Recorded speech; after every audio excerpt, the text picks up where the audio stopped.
Hello everybody, Groundback here. For my other videos lately, I've been talking about Generation Jumble, but I think I need just one big video so you guys know what exactly is going to be going on, what exactly is going on for Season 2, as well as giving a recap for Season 1, because a lot of stuff happened, but I never actually made a video going over the final viability rankings. So today, with me, I have the Generation Jumble Council, which consists of me and the two people that got second and third place. In third place, we have Zach and Theus. Heyo. Yeah. And for second place, and the winner of the losers bracket, we have Cyber DJ. Hey y'all. And obviously, we have, your first place winner. That is me. And I won with my supernatural skill and nothing else. Not. I don't know what you're talking about. But yeah, um, before talking about season two, I think it's very important to go over season one, give a bit of a recap, talk about what we liked about the season, what we didn't like, and what we think actually got accomplished. Now, thankfully, Zach and Thea's made a viability tier list with most of the relevant Pokemon minus Moltres exactly. So, Zach and Thea's, would you like to give us your thoughts on the tier list you made? Yeah. So to start with, we'll start from the bottom and we'll kind of work our way up. So, poor Heracross, forgotten that it was even in the tournament. He's got his own little tier down there. But we give him a participation award. Mm-hmm. He did something. I can't remember what he did in the tournament, but he was there. Um, we've got the too niche or bad picks. Skarmory just didn't have any options to do much in the tournament. It seemed too passive. You could wall a couple things like Sceptile, which is not many Pokemon could, but other than that, it really didn't do much. You got Smeargle with, I think it could have had a good ceiling, but nobody really used it. Mm-hmm. Annihilate was bad. Um, Rage Fist not working properly. Uh, I think for anybody who perhaps hasn't watched previous videos, we've done a lot of testing into seeing which moves do translate to Generation 1 and which don't work at all. And unfortunately, Rage Fist doesn't get a power boost when you get hit, Mm-hmm. which is a shame. Yeah. Um, Gliscor, it just seemed to be outcompeted by things like Rhydon and even Golem. Um, I know you, Ground, you fought for Gliscor, so maybe you'll have a different opinion on that, but Eh, it's I it just mean, seems, you know. not really. Like, I tried to, make a stall team with Smeargle and Skarmory to try to make it work, where you try to, mostly just wear down the opponent so that Gliscor gets a free agility and sword stance. But it was a lot easier said than Mhm. done. I think I agree with you that despite having more immunities, I think both Rhydon, Golem were better, and even Great Tusk, despite his typing being way worse. But we'll get to him in a little bit. Yeah. I want to mention on So the D tier that these four Pokemon, I could actually make an argument for Skarmory actually being D tier. I don't know if you guys agree with that as like a hot take. Maybe like a C minus tier specifically for Skarmory. Because I feel like Skarmory was, yes, a one trick pony. Nobody's going to deny that. But the thing with Skarmory was that the few things that it did check, it did so well. Like, let's take a oh look at yeah. Sceptile, for example. You had to run Thunder Punch. Oh, yeah. One of the best Pokemon in the format had to run an otherwise useless move just to beat Skarmory. Yeah, I think Thunder Punch was literally there either A, just in case Skarmory showed up, and then so you could do some damage to Zapdos and Moltres in case they showed up. And that was like as a last resort. Anyway, you could fish for a paralysis, but Leaf Blade was just your better option overall. Um, but Skarmory, I mean, it resisting Psychic that as well. That was pretty good. That's a good uh I mean, what? Psychic, normal, grass. Grass wasn't as big, but with Sceptile in the tier, I could probably even push Skarmory up to C tier. But again, I think it was maybe just too passive. Mm, And Um, I'm just gonna shoot through the other three real quick because I have much less to say. yeah. Smeargle, how do you have Spore, Thunderwave, and Super Fang, and you manage to be like barely better than Heracross? Annihilate, I really, really wanted to fight for Annihilate's honor, or the lack thereof. But oh Mm. my god, this thing is so overwhelmingly mid. I had to fight to put Annihilate on the team. Reminder that in my match versus Zack and Theus, I put Annihilate there solely to counter Terrakion, and even in that situation I asked, man, I should have used Sceptile instead. oh, that's Like, great. even as a physical fighting type, you just use Hisui and Zoroark. And then there's also Gliscor, which you have one of the best typings completely invalidated just because Gen 1 Blizzard exists. Mhm. That is actually Yeah. depressing. Because you guys saw I used three of the major ground types. Rhydon, Golem, and Great Tusk. And I loved using all three of them. And I could vouch for all three of them being hella good. And then there's Gliscor, where I'm just shrugging my arms and saying, it's alright. And that's kind of the extent of it. It also had Wing Attack, but good luck actually finding a relevant use for that, not named Exeggutor and Sceptile, who you were probably losing to anyways. I Yeah. think I think It's Gliscor will be remembered as that one ground type that is technically better than Sandslash as a sword stance user, but literally nothing else. Technically Sand better. Slash for And getting hit by Earthquake. It's like, it's me especially, because I actually suggest. Well, actually, no. No, I vouched for it. Was I in the server at the time? I don't think so. Because I remember there was one guy that said, "Oh, finally, Gliscor was added." Who's gonna tell him? Oh who's gonna no. tell him? Also, something I want to Because say Literally the about just bottom Smeargle, of the D rank.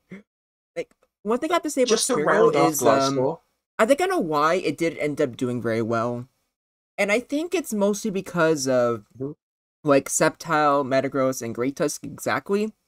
Because I feel like this season hit a lot harder than regular Gen 1 OU. And so many people were just leading with Sceptile exactly. And obviously, Smeargle isn't going to do very well against a critical Leaf Blade. I think despite having a really good Yeah. move pool and pretty good speed for the time, it just, everything hit so hard, it just never had a real opening to really do anything fun.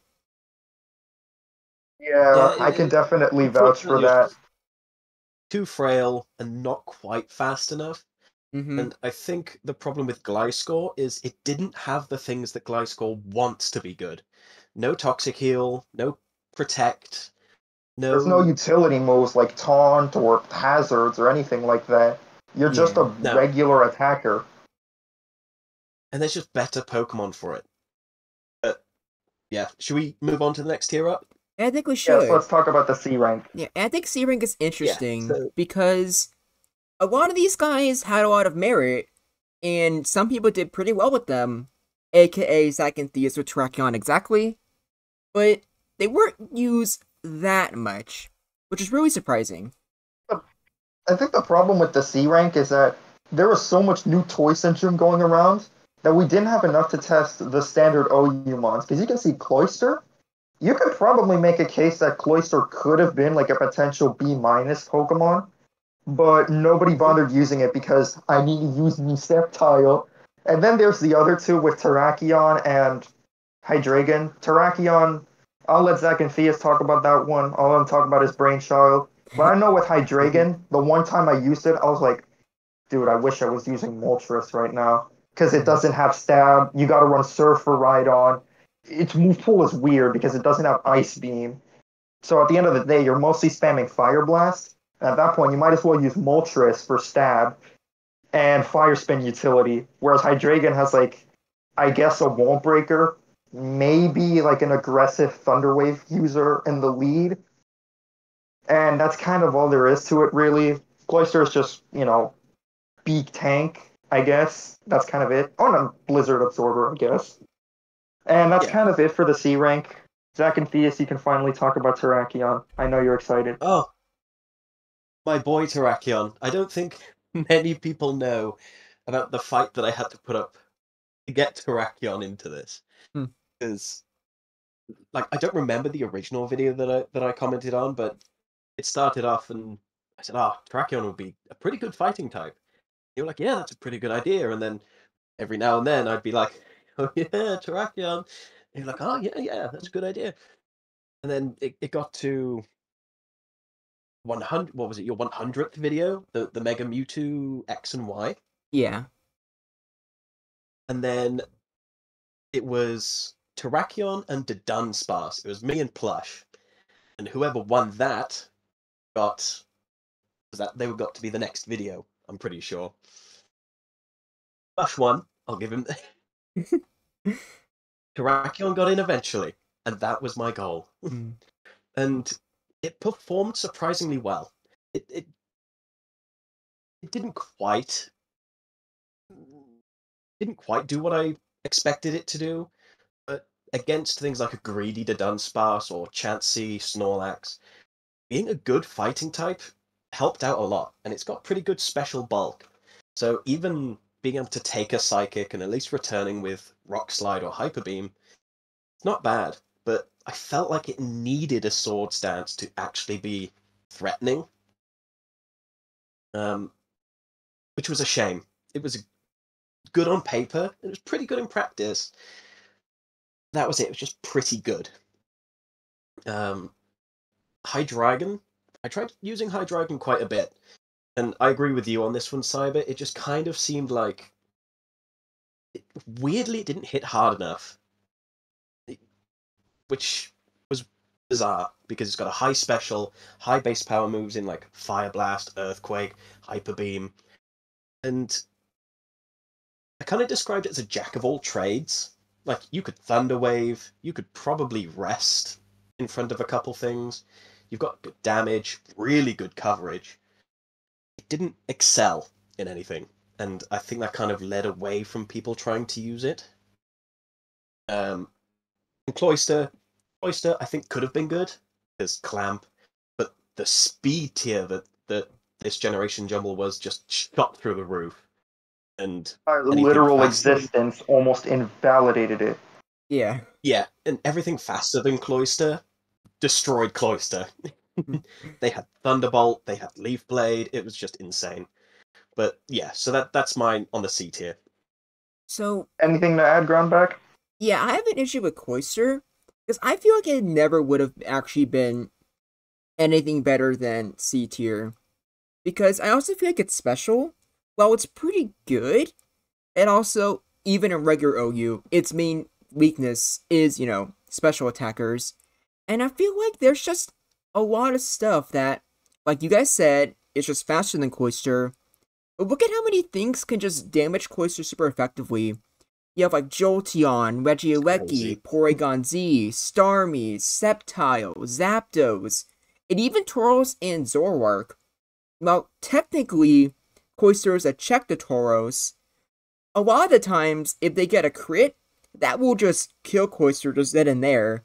And you have two Pokemon with the exact same attack, the exact same crit rate. So, I feel like this Cloyster, even if people tried using it more, didn't really have a good shot. The meta just doesn't seem like it's very welcoming to it. I actually Yeah, never no, considered that, like the more aggressive meta.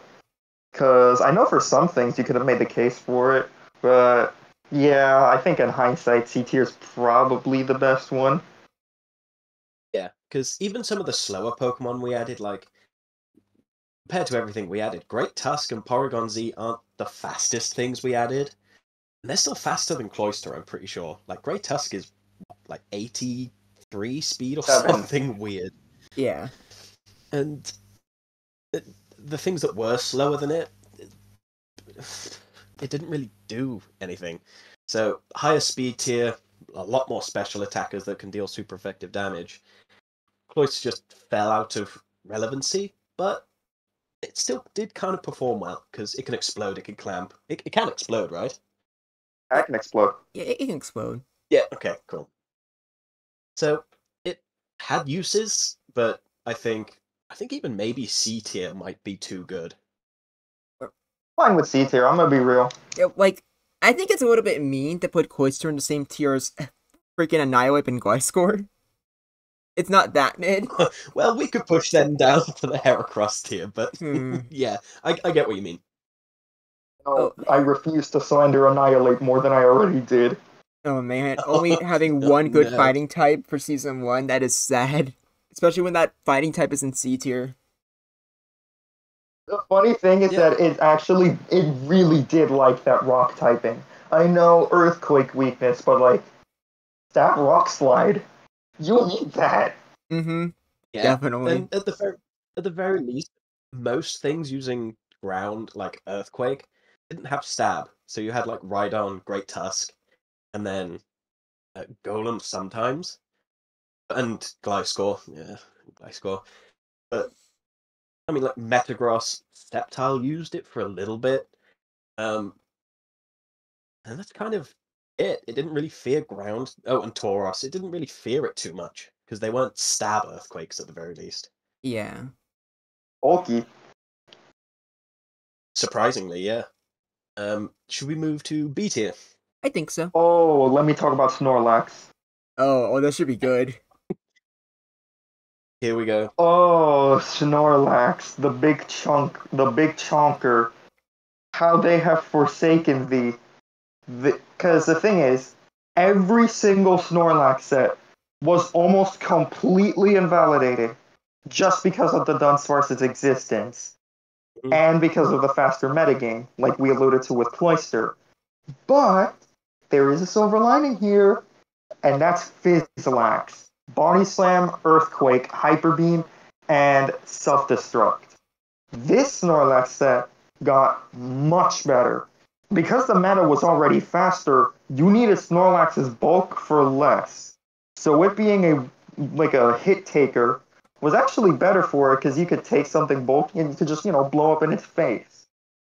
And that was really good for Snorlax because, you were using it for less for its bulk and more so for its power. In that sense, the physical explosion set or the self-destruct set, that one got better. But every other set just got almost completely invalidated by the Dunsparce. It might not be as bulky, but it's faster and has amnesia. Well, Snorlax also has it, but the Dunsparce could set up amnesia better because of its higher speed. Yeah, Yeah. I don't really think I saw Snorlax at all in the tournament. Like, I'm pretty sure you did on your Boom team, which scariest team in the one that beat me.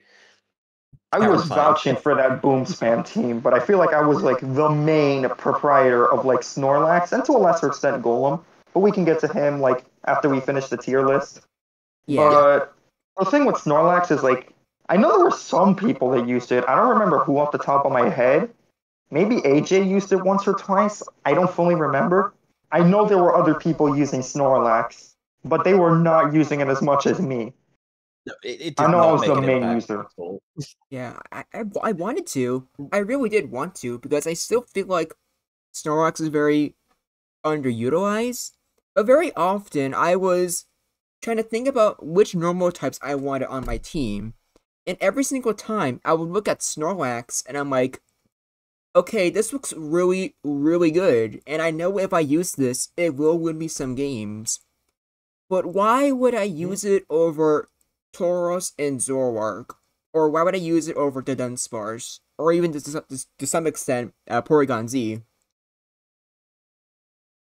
Oh, yeah. I mean, and just in case people think we've started shitting on Snorlax, it's still outclassed but usable. Snorlax is still really good. It wasn't a big three Pokemon to start with for no reason. It's got so many good qualities, especially the strongest boom in the game, and it just did Dunsparce. It just came in and stole his lunch. Yeah. More like his several lunches. all of his launches. I think actually now that I'm looking at the B tier, I'd actually say Snorlax should, if anything, be at the top of it with Jolteon, because I definitely saw Jolteon and Snorlax way more than like Alakazam, Gengar, or Fraudgar, I should say. We'll get to that in a second, and Slowbro. Yeah, but it's weird because like I do feel like Snorlax. Like if able to, I would probably put Snorlax in like a B plus tier, and put Jolteon in top of B. Because I don't feel like Snorlax, like, it's really good, and if you have it on the field, probably as good as all of the Pokemon in A tier, but there's just so much competition for having, like, 2 or 3 normal types that I just feel like Snorlax can't be put in A, even if it feels very fitting. Yeah, that's actually a pretty good way to put it.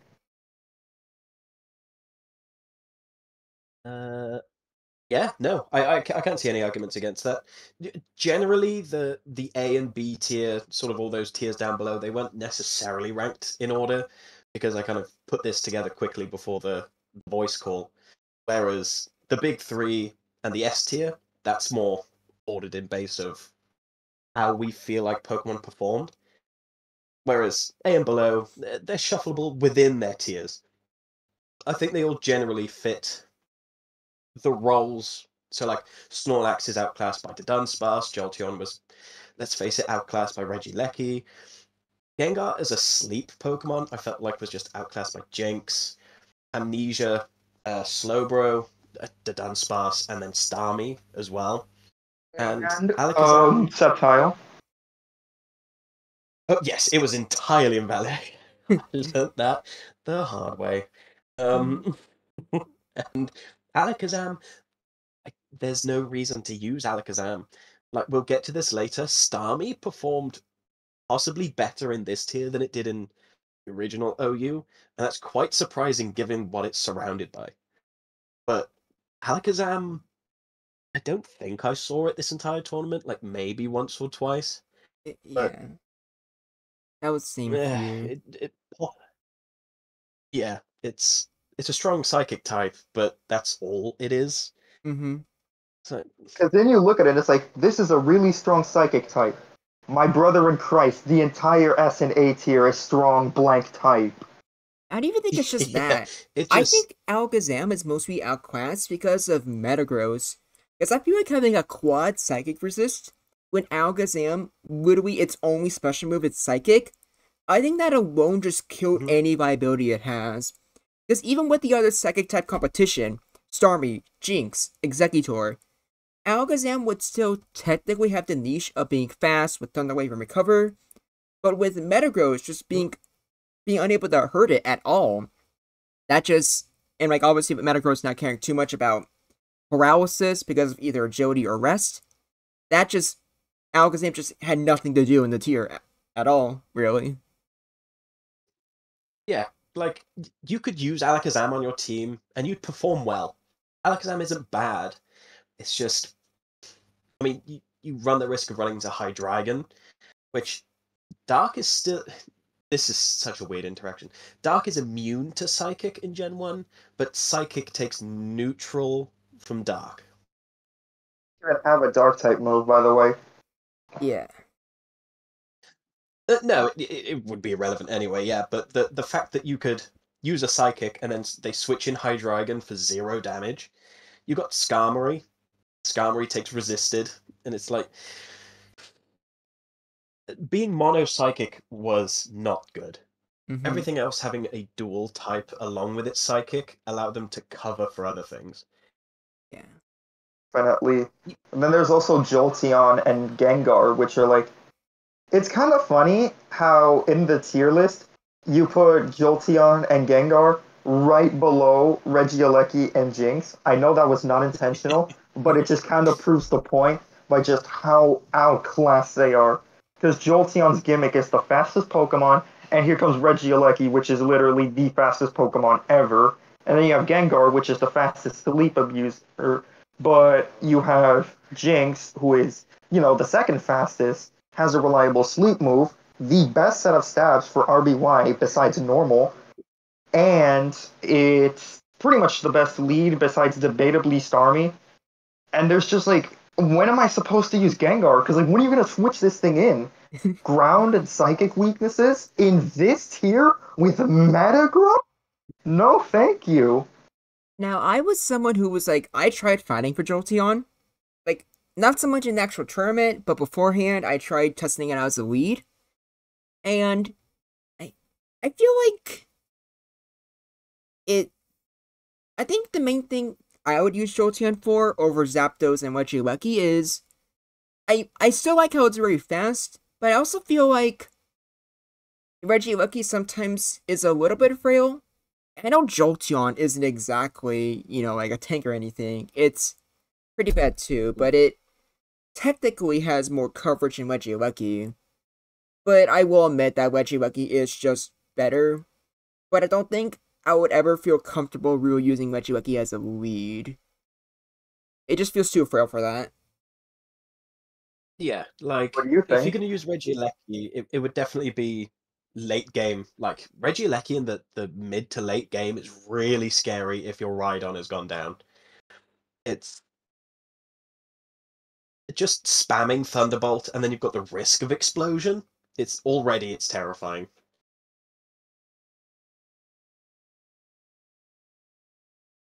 I know Cyber use lead Regieleki a lot, so maybe you can explain to me why I'm wrong. You're not really wrong. It's just that I like using lead Regieleki because you see this fast, imposing thing, and it's like, okay, well, maybe I can get it. Maybe you can try and paralyze me, but what if I explode? I'm always using those mind games, but literally everyone else just used it for the mid to late game thing, like you mentioned. But lead Yeah. Regieleki was still relevant. It's just like Groundback was alluding to. It was just better to use it in the mid to late game, unless you were me using the Boom Spam team. That was like the one time you could justify using lead Regieleki because the match was just going so fast that it wasn't gonna matter too much. Yeah, and like when you look at, because I think Fish did a usage as a lead Pokemon, and I'm looking here, and Jinx is the most common lead with 12 uses. Starmie, the second most with 12 uses. Zapdos, a lot of uses for Zapdos in the lead position at 11.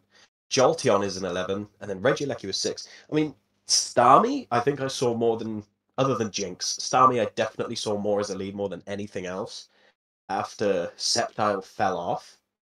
And Mm-hmm. you'd think Regieleki into like that 50-50, is it going to be Jinx, is it going to be Starmie? You could explode on the Jinx, you could Thunderbolt the Starmie, but it didn't really seem to work out too well. I am. Yeah, that's why it was Yeah. probably better in the mid to late game. I'm so glad Weed Sceptile fell off. 'Cause I always felt like that was just not good. Because, like, it's a great revenge killer. It doesn't make sense to have it lead when, everything's at full HP. I know, like, scaring lead Starmie is really tempting, but it's not like my videos. The Starmie is not going to stay in.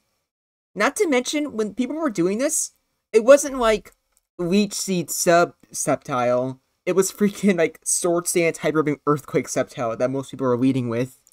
And it was just not Yes, the good. swords and Sceptile meta, yeah.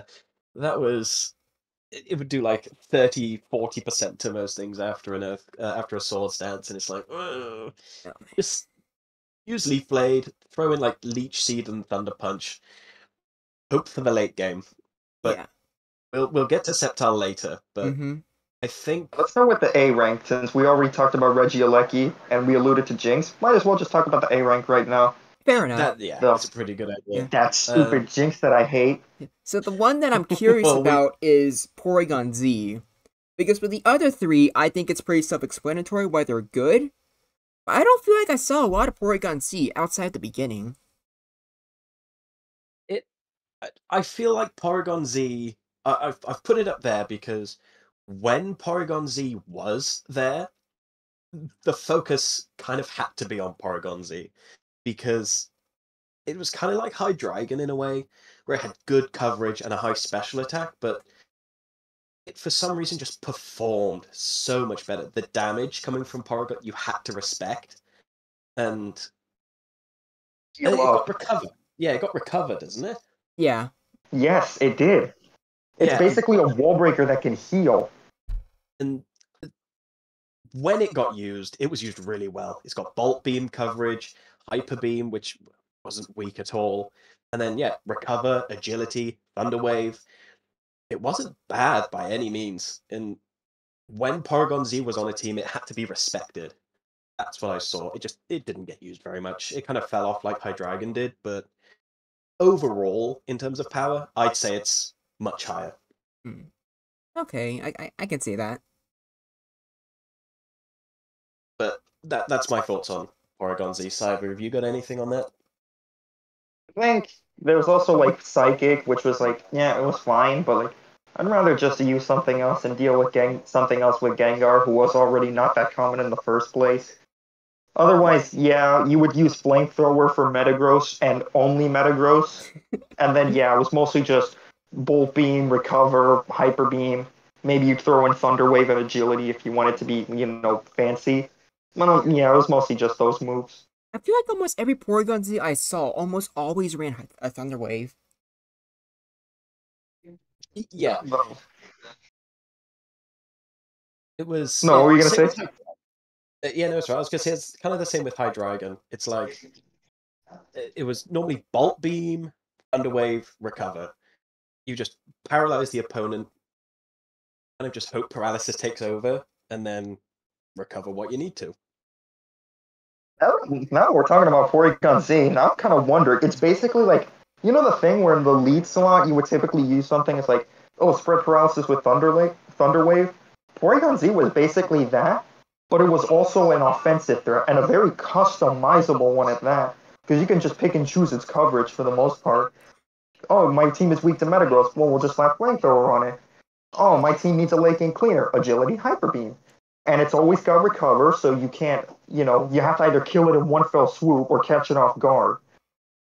I kind of, man, now I think about it, I think we really underestimated this in the tournament. We should have used this thing more often. Yeah, I agree with you guys. Like now that like you guys are talking about this, I'm like, wait, that actually does sound pretty good. Like, I guess people saw its stats and they were like, okay, even though it has recover, it's probably not that bulky. That's the only reason I can assume people just like ignored it. I think Fit into the my reason why team. most people I think the reason most people ignored it is because you've just got so many other normal types, and stacking up on normal types is good, but you lose out on a lot of variability.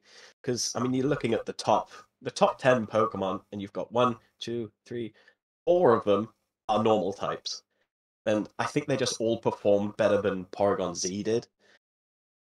Um, but it's still really good. And I'm glad that you've come to my side and seen that it deserves that A tier, because it did. It demanded you to pay attention to what it would do. Mm-hmm.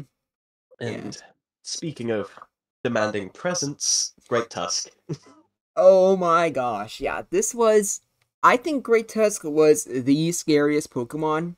Like whenever it was out on field, because we allowed it to have Headlong Rush, which, surprise, surprise, significantly changes just how good it actually is as a Pokemon. And like we said earlier, with it having 87 speed, it had a good crit rate. And a good crit rate with Rhydon's attack and a 120 base power move, it was terrifying. Yeah, Just a it's second. Because now that I look at it and I damage calc it, just to screw around at one point, I realized that even if Great Tusk had Earthquake, just the fact that it's basically Rhydon, but it's got better stats and an actual crit rate, Earthquake would have still been good. You gotta remember, Rhydon's Earthquake already 2-hit KOs Chansey, so now you take a Rhydon that outspeeds Chansey, and it's like, oh damn, that's actually strong. And it's got literally the strongest attack in the game with Stab Headlong Rush coming off 100. What was it? 133 attack? That hits 131. hard. 131. That hits so hard. And with an actual crit rate, it's like a Rhydon that can crit. That's insane. It's like the best para abuser in the game, and unlike in Gen 9, where it lowers your defenses, Headlong Rush only lowered your defense as opposed to your defense and special defense. So it was pretty reasonable to spam this. You can hit me with an Earthquake, but like, what is that doing? 30% at most? I'm doing like 60 to you. Yeah, this is Gen Yeah, 1. it was. This is, even like with that defense drop, keep in mind you're still basically with max HP and defense and special defense. Mhm. I think what kind of killed Great Tusk, because when people talk about like Great Tusk versus Rhydon, I think it's fair to put them essentially as the same Pokemon, but as the same ranking. But Great Tusk is Psychic weak. Being weak to the best type in the tier, I think it leaves you open, as well as also being weak to Sceptile. It didn't have the resistances that it needed to. Doesn't it lose to Zapdos? Like, Or at least it's pretty close. yeah, like It could go either way, slightly in Zapdos' favor. yeah, like even if Great Tusk wins with Rock Slide, it's gonna be left at red HP, so it's just gonna get Revenge Killed. Yeah, and Rhydon's defensive ability, resisting normal moves. Again, resisting normal, not being weak to Psychic, huge in this tier. Like, okay, you're quad weak to Leaf Blade, but uh, okay, great. You were dying anyway, so Yeah, there was just no hope in that situation. Great Tusk, just like you said, probably the most damaging Pokemon in this tier. In terms of raw damage, possibly the scariest Pokemon in this tier. But what does hold it back is Psychic weakness, Sceptile exists, and it doesn't resist normal. yeah. I think not resisting normal is like the real like nail in the coffin for it. Because even though it hits very hard, I know for me, when I was trying to like think about my more I was trying to think like real team building, like facing like Cyber as well as Zack and Thea's, you guys, I wanted to use Great Tusk, and I saw it. You can click button, and when you click button, it creates a big number which kills the opponent. But I would rather just go for Rhydon because I always felt like Rhydon is just more consistent, more tanky, and considering there's so many good electric types in the tier, ironically, I feel like that just gives you more reason to use Rhydon because you know for a fact those electric types are going to be a huge threat to your team. So you can't really afford to use a Pokemon that can hit hard, but also gets hit very hard to return. Yes, yeah, I think that is what stops it from being an S tier, because I think if like, that fighting type just really holds it back. If it was a rock ground type like Rhydon, I think it would invalidate Rhydon entirely. Hmm. Because you've got more attack. The special bulk doesn't really matter all that much because Rhydon's just dying anyway. And you're faster. You hit harder and you crit. And you do exactly what Rhydon would do. But the fighting type is just it's not good. Losing the normal resist, psychic weakness. GG. Yeah, also the fact that you're weak to Zapdos' Drill Peck, like that alone is just kind of embarrassing if you're like a ground type that like has a hard time facing Zapdos. And I think that's the most hindering Yeah, part, since like you said, like Rhydon dies to Psychic anyways. So being weak to that in Blizzard doesn't matter too much, but having a physical move that can do a lot of damage to you when you're supposed to be a bulky physical attacker, it complicates things a lot for you. yeah, definitely. Whereas Rhydon's got that like you're always going to beat Zapdos. To Great Tusk's, Zapdos is probably going to win. It's quite a big drop off. But I think let's talk about the S tier. Yeah. So you guys forgot about Jinx. You guys can talk about Jinx for like a minute or two before I come back. Yeah. Alright, like, Okay. also, I feel like we already had talked about Regieleki enough, right? Just very fast, like a 31% crit rate. I think it's self-explanatory. Yeah. And then Jinx. I think tied with Sami, best lead in the game Mm-hmm. because you scare things off with Blizzard and Psychic, and then anything that's slower than you've got the best sleep move in the game. You've got Lovely Kiss. It's Mm-hmm. like Jinx has a lot of weaknesses. It's such a bizarre Pokemon, but it had just what it needed to be a really good lead. Yeah. It's what won me the entire tournament, so let's go. Yeah. Yeah. You proved that Jinx was good. Mm-hmm. Yeah, But I proved that if you want to win, like, the only thing you need to do is to use Blizzard on the Metagross and freeze it.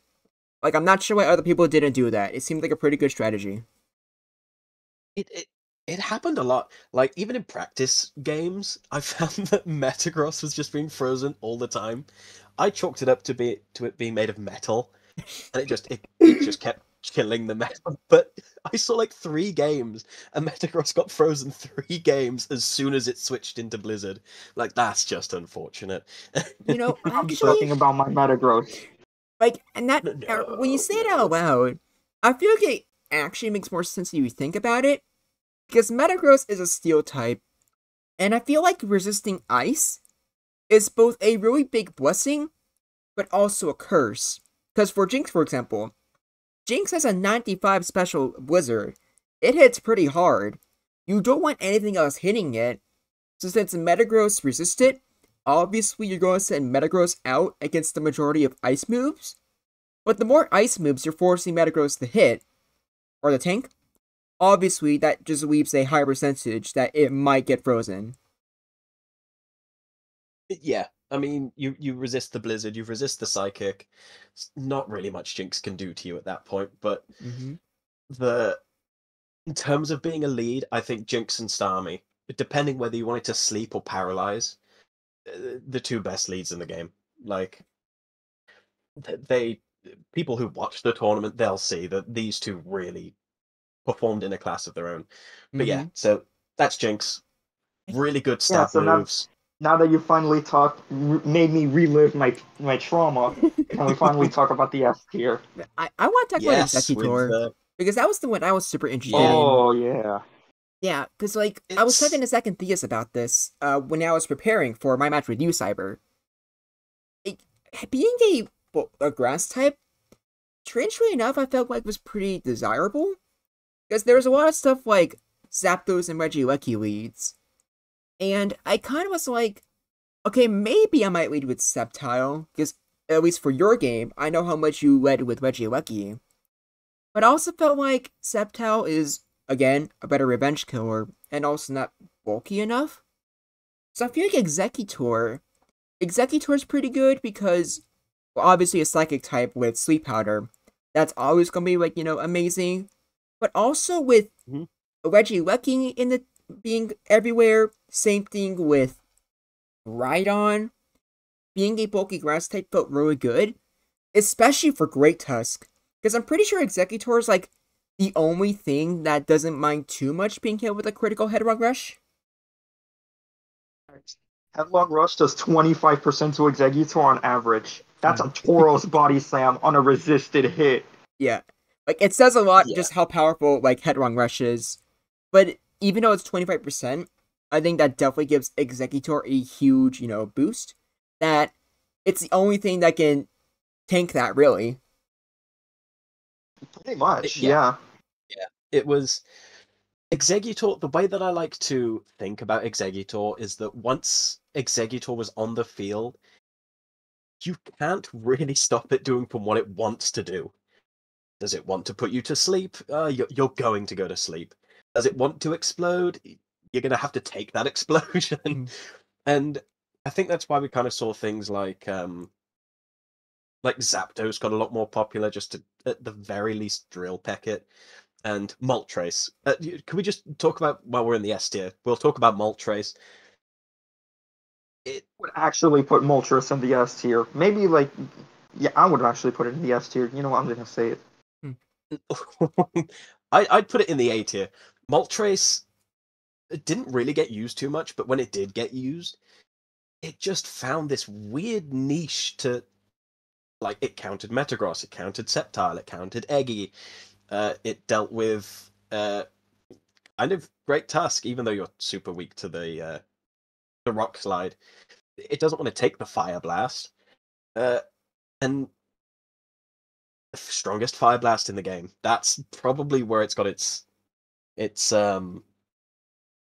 usage, because 30% burn off a what's its special? 125? 125. That's a stab 125 with Fire Blast, 30% burn chance. Rhydon even kind of really didn't want to switch into it because you don't want to get your Rhydon burned. Mm-hmm. And it was just being Earthquake weak while like spreading that much fire. It did good, as well as Fire Spin. Oh, jeez, Fire Spin. No. I think about how many But games people tried spamming Fire Spin and nothing else. I think that's the reason why people didn't use it more. Because people kept on using Moltres very badly, and it kept on tricking people and thinking it wasn't very good. Exactly. This is why you use Fire Spin to switch out. Really? I thought you're just supposed to stay in there forever. oh, look, if it takes Oh. 100 turns to chip down something with 3% every turn, then some people are just going to do it. Mm. But yes, if because this tier list, it's just because we didn't say this to start with. This is just the standard OU tier with the Jumble Pokemon in. So there are Pokemon that were used in the tournament, like Lapras, Golem, Persian, Raichu, yes, Mm. and Do Moltres. not rank Raichu, Yeah. please. Like, Raichu, like, I'm only gonna say Raichu was in here as a technicality. It is... Electric type that can counter Rhydon. Actually, I'm pretty Lost sure... to literally everything else. Yeah. No, you don't understand. It can, like, 2-hit KO Rhydon. Oh That's yeah, it. the Oko on Rhydon isn't actually guaranteed. I forget that. Rhydon can survive on 2%. And Jolteon has Pin Missile. There we are. We are not talking about Pin Wait, Missile, I just sir. realized something. What did you realize? Raichu Surf might not Oko Great Tusk. Oh, I doubt it does. I seriously doubt it does. Because technically, Great Tusk has higher special than Rhydon. And Rhydon's And a quad weakness standard here. water weakness. Yeah, so like, I bet you that Surf only does health, or half of Great Tusk's health. But I wouldn't even be surprised if it's like, barely just a 3-hit KO. Raichu. Now, after through some testing, Alolan Raichu for future, but we'll talk about that another time. Let's get back. Sorry, Zestily, Raichu's not good. Let's get back to the Let's back to the S tiers, yeah. We've already talked about Rhydon a lot, so I feel like we don't have too much we have to say. It's literally just the better alternative to Great Tusk. Like, it's actually, in a ceiling, it's not as good as Great Tusk, but it's much more consistent, which makes up for it. 100%. Yeah. It normal resist, not psychic weak, and Stab rock slide and earth. Yeah, it's Zapdos doesn't want to deal with this. Moltres doesn't want to deal with this.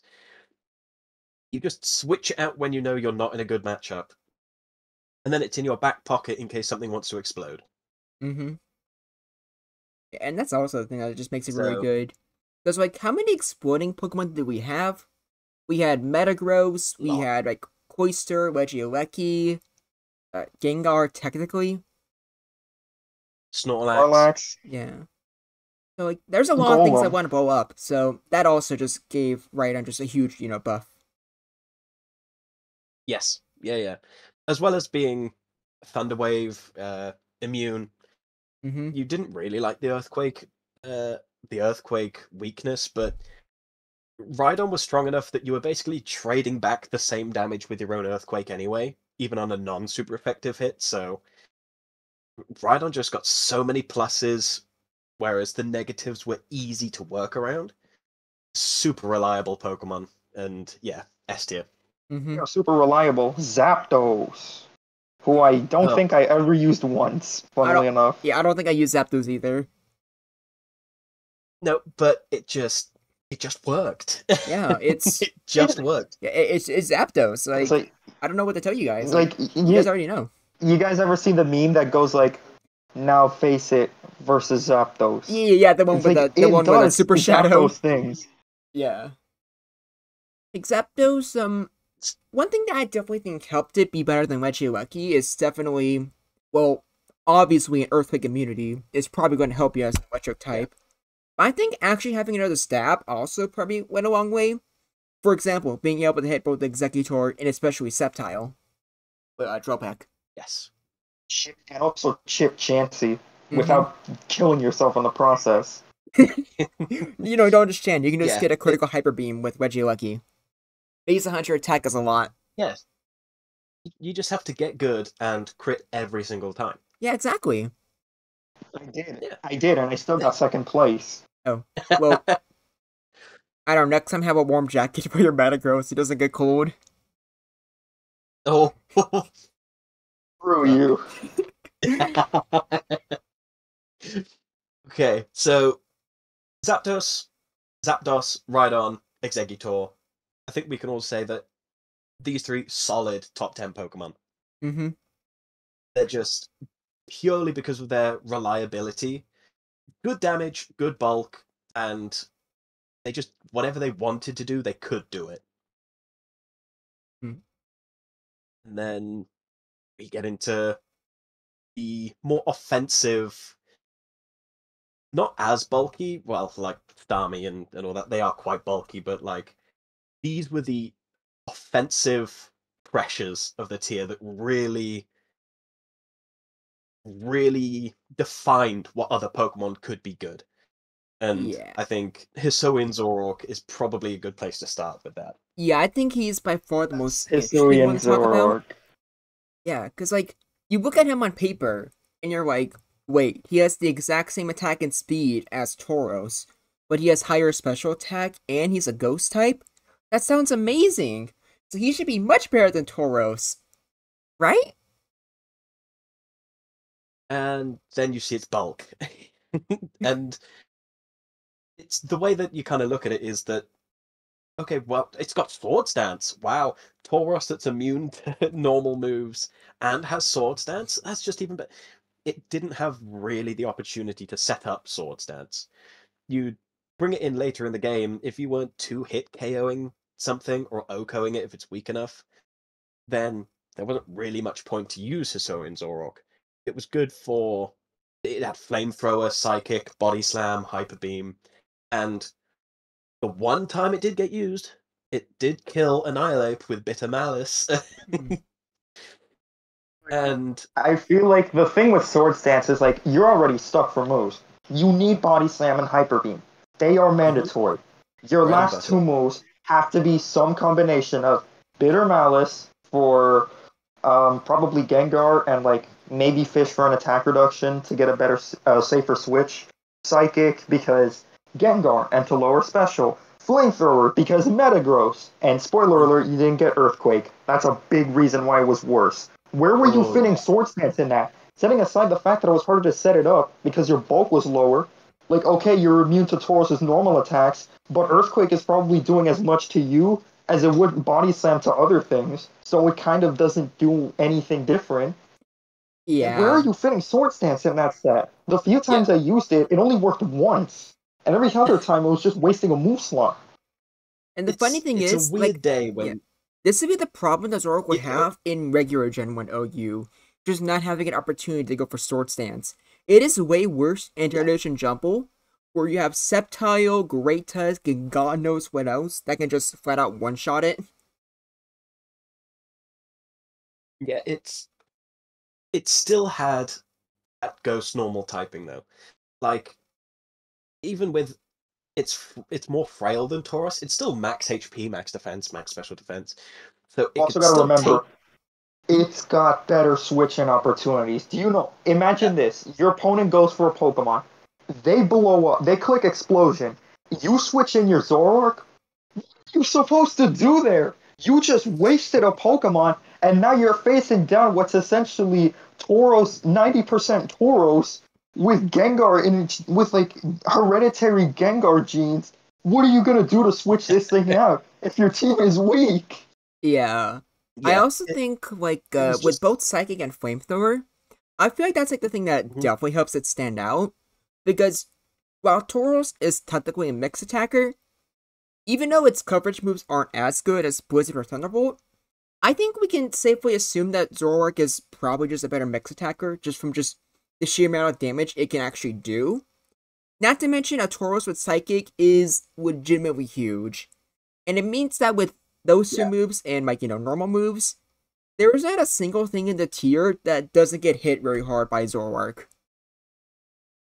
Thing to no, know for it's Zoroark, and I can vouch for this because in a lot of teams, I outright swapped Tauros for Zoroark. I thought of it that highly. You could actually make an argument that Zoroark was a Tauros alternative because you use Persian, you use it alongside Tauros. Zoroark was so good, you could replace the protagonist, and it was not shooting yourself in the foot. There were legitimate reasons to pick Zoroark over Tauros. You were probably still using Tauros anyways, but the fact that you could substitute the protagonist, or at least consider it, and it isn't a bad idea, kind of proves just how high Zoroark's true potential could be. I think if yeah, Zoroark like had Blizzard, it might have had a chance of being better than Tauros. yeah. Genuinely, it probably would have been better than Tauros. Because imagine a Blizzard with 110 special attack, or however high it was. Yes, I think it's 110, and then Taurus is 70 or 75. It's 70. 70. 70. So like, it had so many good qualities. The one thing, literally, I think the only thing holding it back is its special coverage doesn't have the base power that Taurus's has. I suppose they did kind of do the same damage. Like you've got a 70 special attack with Fire Blast versus the 110 with Flamethrower. Functionally the same, but it didn't have the bulk. That is the one thing that it's why Taurus is still in the big three.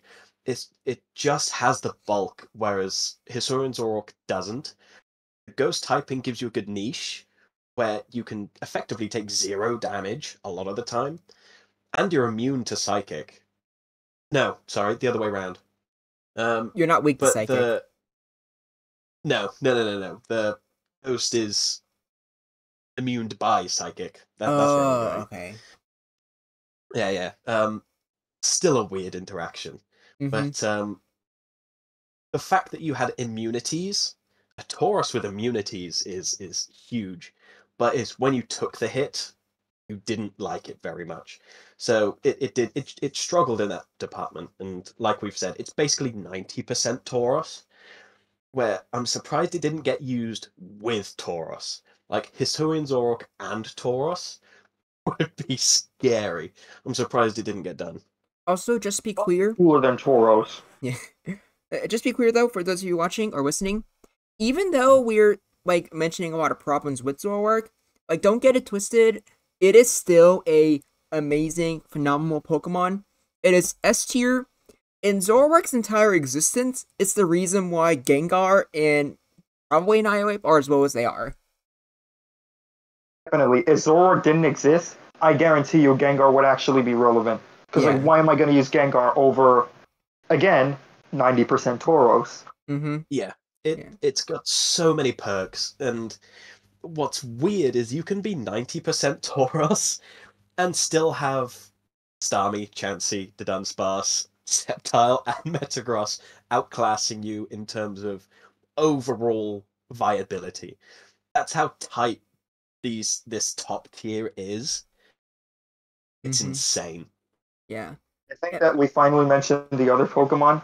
Let us talk about the best not Metagross Psychic type, Mm-hmm. Starmie. I'm gonna say It that performs Starmie so is. well. Yeah, I think it's weird. Like, even though Tauros is technically, like, better, I'm gonna say that Starmie is the biggest winner out of all of the original Pokemon. By far. I fully agree with that. It doesn't even make sense. You've got Metagross, Sceptile, Amnesia de Dunsparce, Porygon Z, Regieleki. And it's like, Starmie says, I'll just get better. And I don't know why. Yeah, like Starmie just looks at all those They guys just- and he's just like, nah, I'd win. And then he actually did. Yeah, I was gonna say that. It's just bulky enough to take 2 hits. And I think that's what saved it. Mm-hmm. It Like, is. Yeah, like Sceptile, you throw out a Leaf Blade, like that didn't necessarily KO Starmie, and you get paralyzed. And, oh well, you get Ice Beamed the next turn. And I didn't know that it it's can survive just Sceptile's Leaf Blade. I'm pretty sure it's like a 98 to 103% or something weird like that. So basically, like right on Surf, but in this case, it's like Leaf Blade. Yeah, I might be wrong because calculations, but Starmie is surprised because I think I calced it off of buffed Leaf Blade, and it did like 111 to 116% or something. Whereas the pre-buff Leaf Blade, which is what Gen 1 will default to, I'm pretty sure did like 98 to 103% or something. But again, I could be wrong. But just being able to survive everything else was. And that's the other thing. It's like the perfect glue to slap onto your team. If you want something that could spread paralysis, that could use recover, that could have good coverage, that could be a good special attacker, that could do so many things, you would just say, well, let's just use Starmie. And that's it. You just used it, not because it was amazing in any of those roles, but because it was so easy to slap onto a team. Like, look at some of these Pokemon in, like, B rank, C, or even D for that matter. They were good in their own right, but you had to justify using them. And even the other Pokemon in the A or S tier, like, for example, you looked at Exeggutor and it's like, ooh, but maybe I can try Fit against Sceptile in here? No, no. With Starmie, there was literally one thing that you could consider replacing it with, and that's Metagross, which is still not a fair comparison because Metagross is a mixed attacker leaning more towards physical, while Starmie is a pure special attacker with recovery and Thunder Wave. It is the easiest Pokemon to slap onto your team, and just on that basis alone, easily deserves to be number 5. Mm-hmm. Yeah, I can't disagree with that. I think that was the perfect description of it. It was the glue, Yeah. because you could slap Starmie onto whatever you wanted to. It had Psychic, Thunderbolt, Ice Beam, and if you really needed it, Surf. Other than that, you've got T-Wave and Recover, and that was it. That was all you needed. Starmie performed excellently, and like you said, I think it's probably the biggest winner of the original OU Pokemon. And I'd say probably Alakazam might be one of the biggest losers because it, I would say Gengar's what? the biggest loser, followed by Alakazam. Yeah, like even though like both of them are Okay, higher than yeah, Cloyster, I would still feel like you have more reason to use Cloyster over Alakazam and Gengar.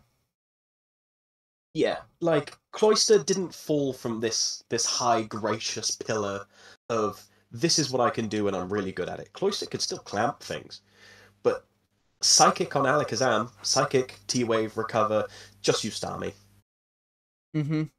Yeah. Like, I, and also, I feel like even though like Jinx and Starmie are like both tied for the best or the most common lead, basically, I feel like Starmie is just a little bit better, which is weird because Regieleki and Sceptile are things that people have led with, but yeah, the cool thing about Starmie is because of just how much utility it has, when you lead it, you unlike Jinx, who is probably just gonna put something to sleep, maybe freeze something. Outside of that, it won't do much in the late game. But Starmie can be excellent in the beginning. You can paralyze something, yeah. but because of Mhm. recover and just its great utility, you can just take it in later. And once you know what your opponent is using, you know what exactly coverage you're going to need for your Starmie. So it doesn't matter at what point of the game you're using it. It's always just going to be able to commit so much to your team. Yeah, it is such a high value Pokemon.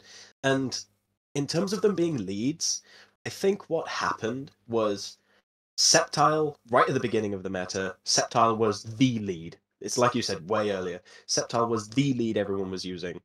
So that, which was probably because of Starmie, to be honest. So Starmie was being used a lot. Everyone went, okay, Sceptile to counter Starmie. And then everyone went, oh, well, now Sceptile's just ruining all of our leads. What do? We use Jinx. So that led to this, okay, I'll lead Starmie because they'll be scared of using Sceptile because they think I'll be running Jinx. And then it just became this 50-50 of whether you wanted to play that mind game. Sometimes it's Starmie, sometimes it's Jinx. And I think that's why... Or you just lead Chansey and call it a day and cover all three of them. I forgot about that. Which is a good segue Mm. into Chansey. Yeah. Chansey... The big pink... Actually, I know Zach and Theus and I. Oh my god, Zach and Theus. I know you really want to vouch for Sceptile being number 3. And I was going to debate it. At first, I was going to debate, is it Sceptile or is it the Dunsparce? But I'm going to be honest. I think it might be Chansey. That's one we need now to that I'm pursue, really actually. looking at this scheme, it probably has to be Chansey. Because you have alternatives for the Dunsparce and Sceptile. There is no Chansey alternative. Clefable does not exist. Don't make the joke. Like, you have Thunderwave, you have Softboil, you're the best special tank in the game. You hit pretty hard with Bolt Beam, you got utility for Sing if that's something you want to fish for, and while the Reflect set was, I'm pretty sure, never used, you might be able to squeeze it in. Actually, no, like, Zach and Theus, I know for a fact, and some other people did use Reflect Chansey, but that was when I, like, made the tech call to use Persian, and using Persian was what killed Reflect Chansey. Yeah, I was using Defense Curl Chansey. Oh, well, don't remind me of that. Oh my god. Yeah. I was like, I didn't even consider Reflect. I was like, well, if I just Defense Curl 6 times. But, and then I got Persian Crit. I'm pretty sure that was on your brother's team that I got done in by that. Yeah, that was the team that I helped him make. I was like, God damn it. But yeah, I was using Defense Curl, especially for the PP stall as well. Like, sometimes you just want all of that PP. It's not necessarily wasted. Baby. Whereas, yeah, we like the PP, and that's on the internet. I love PP! Yeah, at a certain point, every Pokemon has PP issues. Not Chansey, though. Yeah, not really, no. No, and Chansey liked being paralyzed because then it could make its PP last longer. Mm-hmm. We are objectively funny. I can't take this seriously anymore. Peak comedy. Okay, I'll kill the mood by talking about, like, how even though Chansey is really good, and I can definitely see it being, big 3, it's definitely not as good as it is in regular Gen 1 OU. But that's because there's just so many things that hit super hard. But, Great Tusk is always a huge threat. True. And even something like Metagross, even if it doesn't crit, Earthquake is still going to do a lot of damage to you. Yeah, Chansey. And it doesn't care about paralysis. Yeah, that too. No, it doesn't. But Chansey relied, a lot of the times, on getting that freeze, fishing for the freeze. Now, granted, it was the best Pokemon at relying on that, but there were a lot of things that stopped it.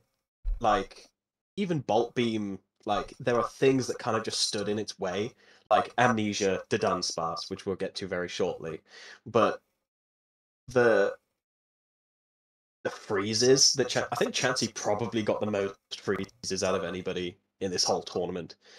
But I would assume yes. Yeah. Yeah.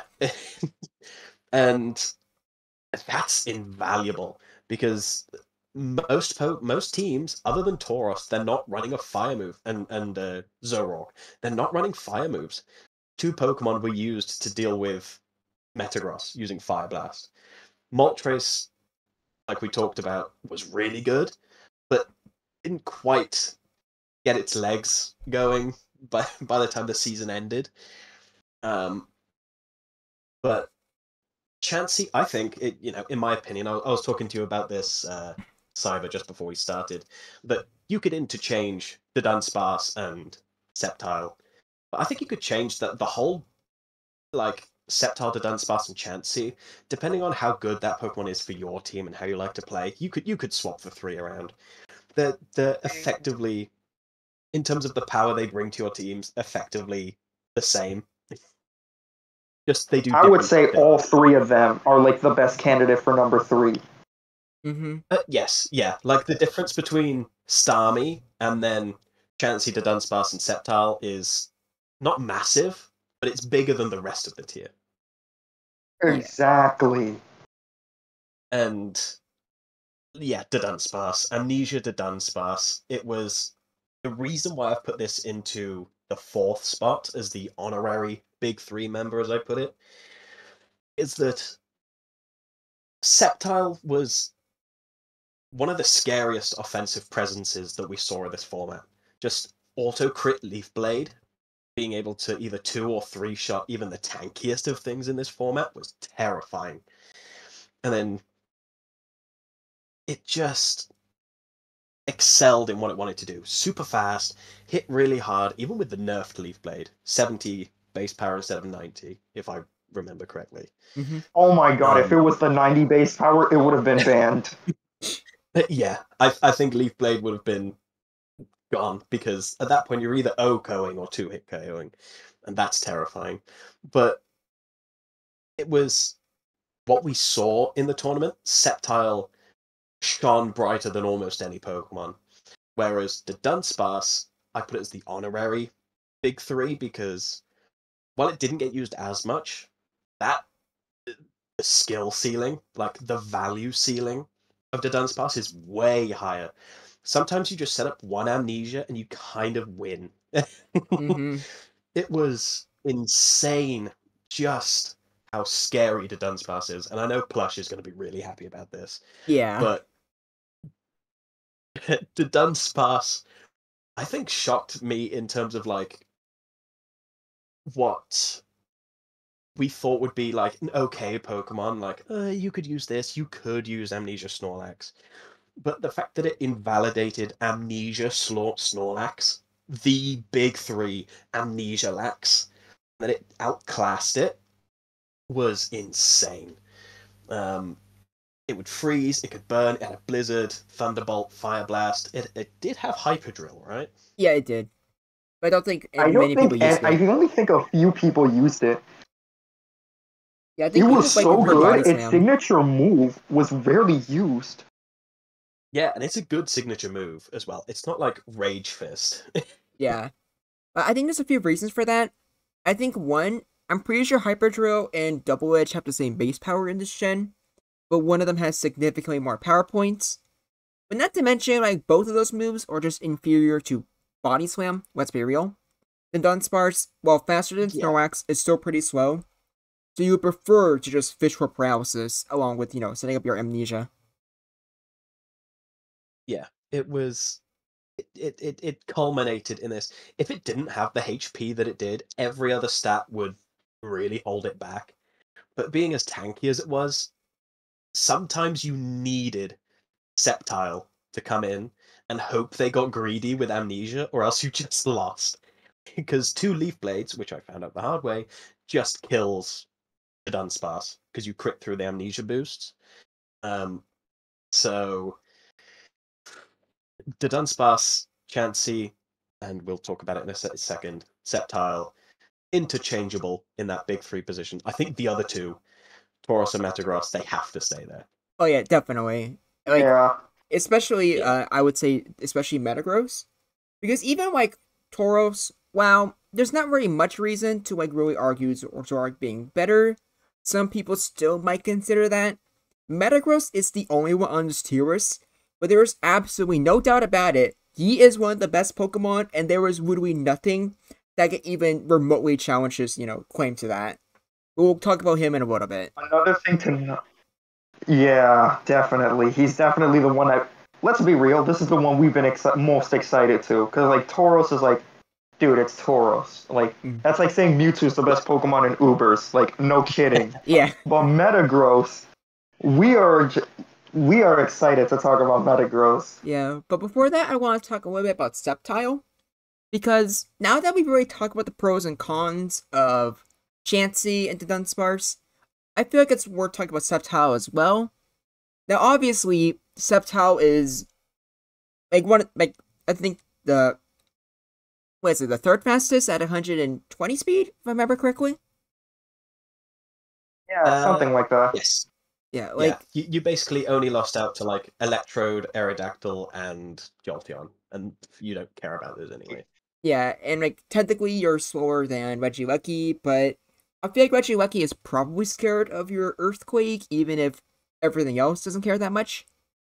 But Sceptile, I would absolutely paralyze Sceptile. Oh yeah, obviously, you'll be a fool enough to do that. Slower. Yeah, I feel like since it's kind of hard to tell the difference or which is the best between Sceptile, the Dunsparce, and Chansey, in my opinion, I actually now think that Sceptile should be the one in the big three, solely because it and Metagross were by far the most used Pokemon in the entire season. Yeah. Not even close, really. Outside of kind of Tauros, but respect that. Yeah, even then, I'm pretty sure both of them were used more. And Sceptile just every team that I used, every team that I used had Tauros, Metagross, Tauros or Hisuian Zoroark, Metagross, Sceptile, and then the mandatory Terrakion, of course.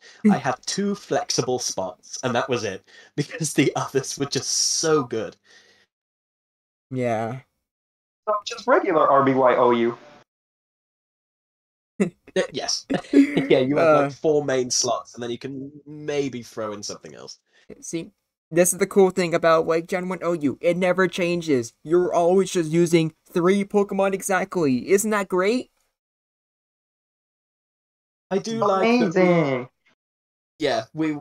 that we somehow managed to, we'll talk about it in a little bit as we do the wrap up, but we somehow, through sheer luck and maybe willpower, we created a pretty balanced OU team, because basically no thought went into this. Yeah. Just people voted. Yeah, unlike other seasons, Season 1 was voted by you guys. Some Pokemon like the Dunsparce and Metagross, I did not want in here. And even Zoroark, I was very iffy on. But you guys voted for it. I was like, oh no, this is going to be pretty bad. But then, oh wait, no. Because of just Metagross exactly, it does actually end up being pretty balanced. Which, again, we'll talk about. But just know, if Metagross wasn't here, Sceptile and the Dunsparce would fuck shit up. Holy crap, they were... Would have. Yes. Yeah. Not even close. 100%. Or actually, do you guys want to stop beating around the bush and just get the Metagross already? Yeah, I was just about to say, let's talk about possibly the closest thing to Ubers this tier had. No, definitely. The Bluetooth speaker. Actually, no, Metagross is supposed to be a computer, right? I think it's fair just to call Metagross the Mother Brain.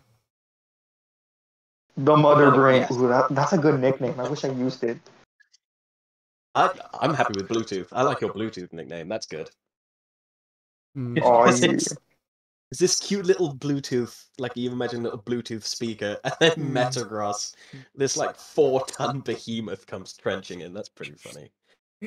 But, Metagross. Oh, Metagross. I remember before the tournament started, I think it was in the first round, I made a box that had 10 Metagrosses, each with some kind of a set.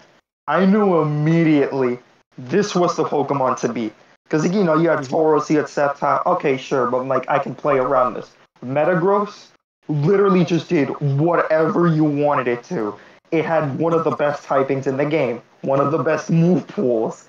It could ignore certain mechanics. You paralyze it, I can go to agility, or I can go to rest. I can use other moves like reflect and such. It counters a lot of things, is checked by very little, and is one of the few Pokemon that could contest the protagonist, Sceptile, I guess. There's no debate. There's no debate that Metagross is number 2, and I could even go as far as to argue you could make a case that it's number 1. Yeah, Actually, Tauros, there's not much to say about Tauros, so I'll just go over real quickly. There is only one reason exactly why Tauros is so number one, and that is only because it has Fire Blast. Without Fire Blast exactly that take care of Metagross and Sceptile, it would be outclassed entirely by Metagross. In some ways, it kinda is, since it's only still the relevant big one because it can counter or sort of check the thing that, is a huge threat to it. But despite that, it's not Tauros that's keeping the meta together. It's Metagross. Yeah. It is. It somehow became this, like, focal point of the meta without being really toxic. It wasn't like you didn't auto lose to Metagross because you had things like Tauros, because you had things like Flamethrower, Hisuian, Zorok. You had Rhydon, Great Tusk, and Metagross had the perfect combination, like stat-wise. It's weird to say this, but being 70 speed was really good for it because everything that wanted to paralyze you was faster than you. So what would often happen is you would get paralyzed by a Thunder Wave, immediately go into agility, predicting the Thunder Wave, and then you've got your double speed because you ignore the paralysis drop. And it's a great Thunder Wave absorber. Yeah, you worried about Earthquake and Fire Blast, but even then, Metagross really didn't care all that much. It shrugged them off quite a lot. But for people who don't know, we were going to give it Meteor Mash, but we decided that would be far too strong. We were? Yeah, well... It was a big, for me. It's like, okay, it's 85 accurate, it hits everything neutral. Oh, wait, I forgot attack boost exists. If it can just boost its attack, then it's better than Tauros, even with Fire Blast. Objectively speaking, yes. Oh, and it's also like an 80 base power move. It's also stab, so it'll be stronger than Earthquake. Dude, it is not 80 base power. I'm pretty sure Meteor Mash is 100 base power, if I remember correctly. Oh, it is in Gen 3 because I was thinking about the Nerf version. No, it is actually 100 base power. So it's basically an Earthquake that can boost your damage. I'll do a quick look on what that is. But yeah, no. Metagross was somehow 100 base power, 85 accuracy. 16 PP isn't small. Yeah. Also, with the fact that Metagross, if it wanted to, could just be a fantastic special attacker with the exact same special and type as Jinx, which is, Stab, Psychic. But you also have freaking Thunder Punch and Ice Punch? Why does Metagross need Bolt Beam coverage? Bolt Beam coverage? Because they wanted to make it good. Well, I guess, they made a supercomputer, so I guess a supercomputer would calculate every good move it would possibly need. Yeah. I mean... Imagine if this thing had Swords Dance. No, I don't want to imagine that. So now it's just also being just like Zorak's role, where it's, hey Zoroark, I'm a Sword Dance user, but I can actually set one up and not die. Oh, this meta's so fun.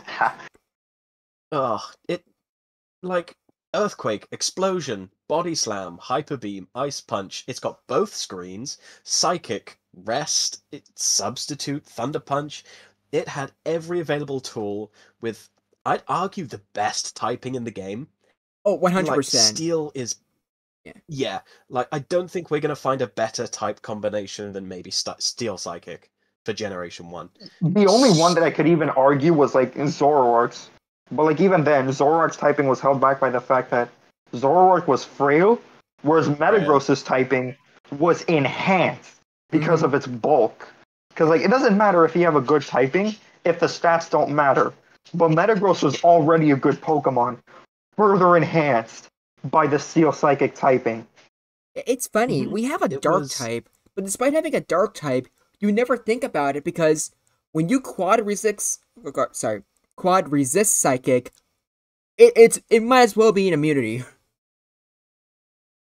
It almost was, because literally the only Psychic type that would even think of staying in was Starmie. And even then, it was hitting you with 3-hit KO Thunderbolt at best? And that's at It would fish best. for the freeze. Yeah, it just fished for the freeze at that point.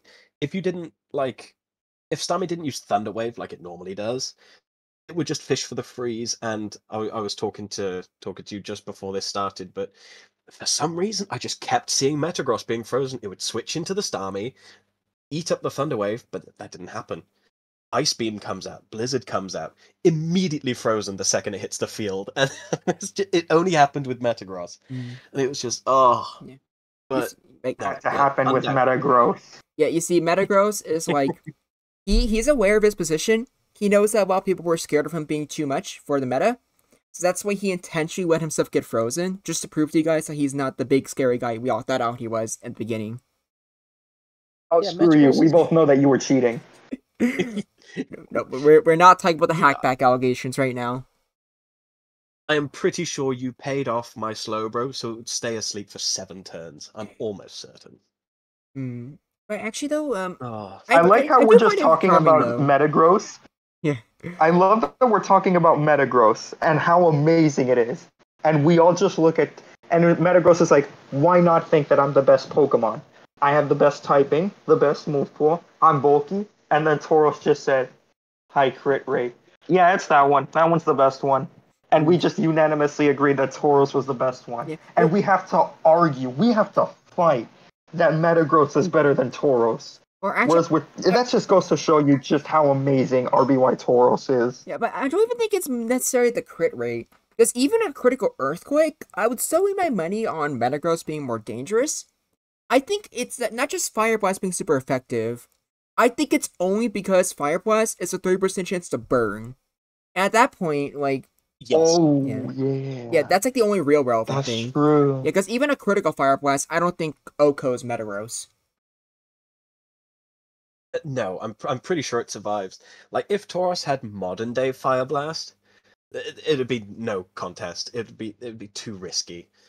And it's weaker, it doesn't burn as much, and it's less accurate as well. So, Tauros, I think, we don't have to talk about it very much.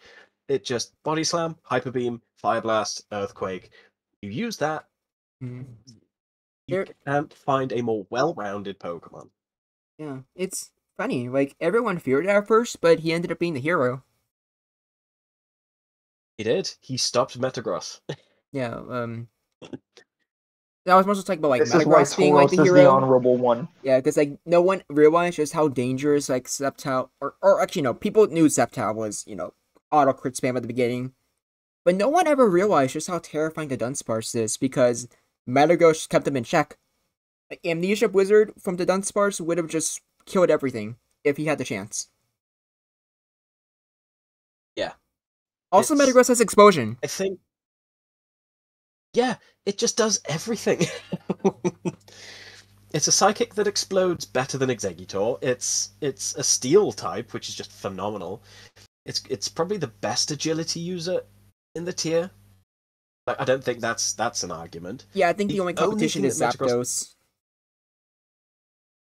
Yes, and I think the only thing that holds Metagross back, and this is saying a lot, it doesn't have setup, but it would be too strong if it had setup.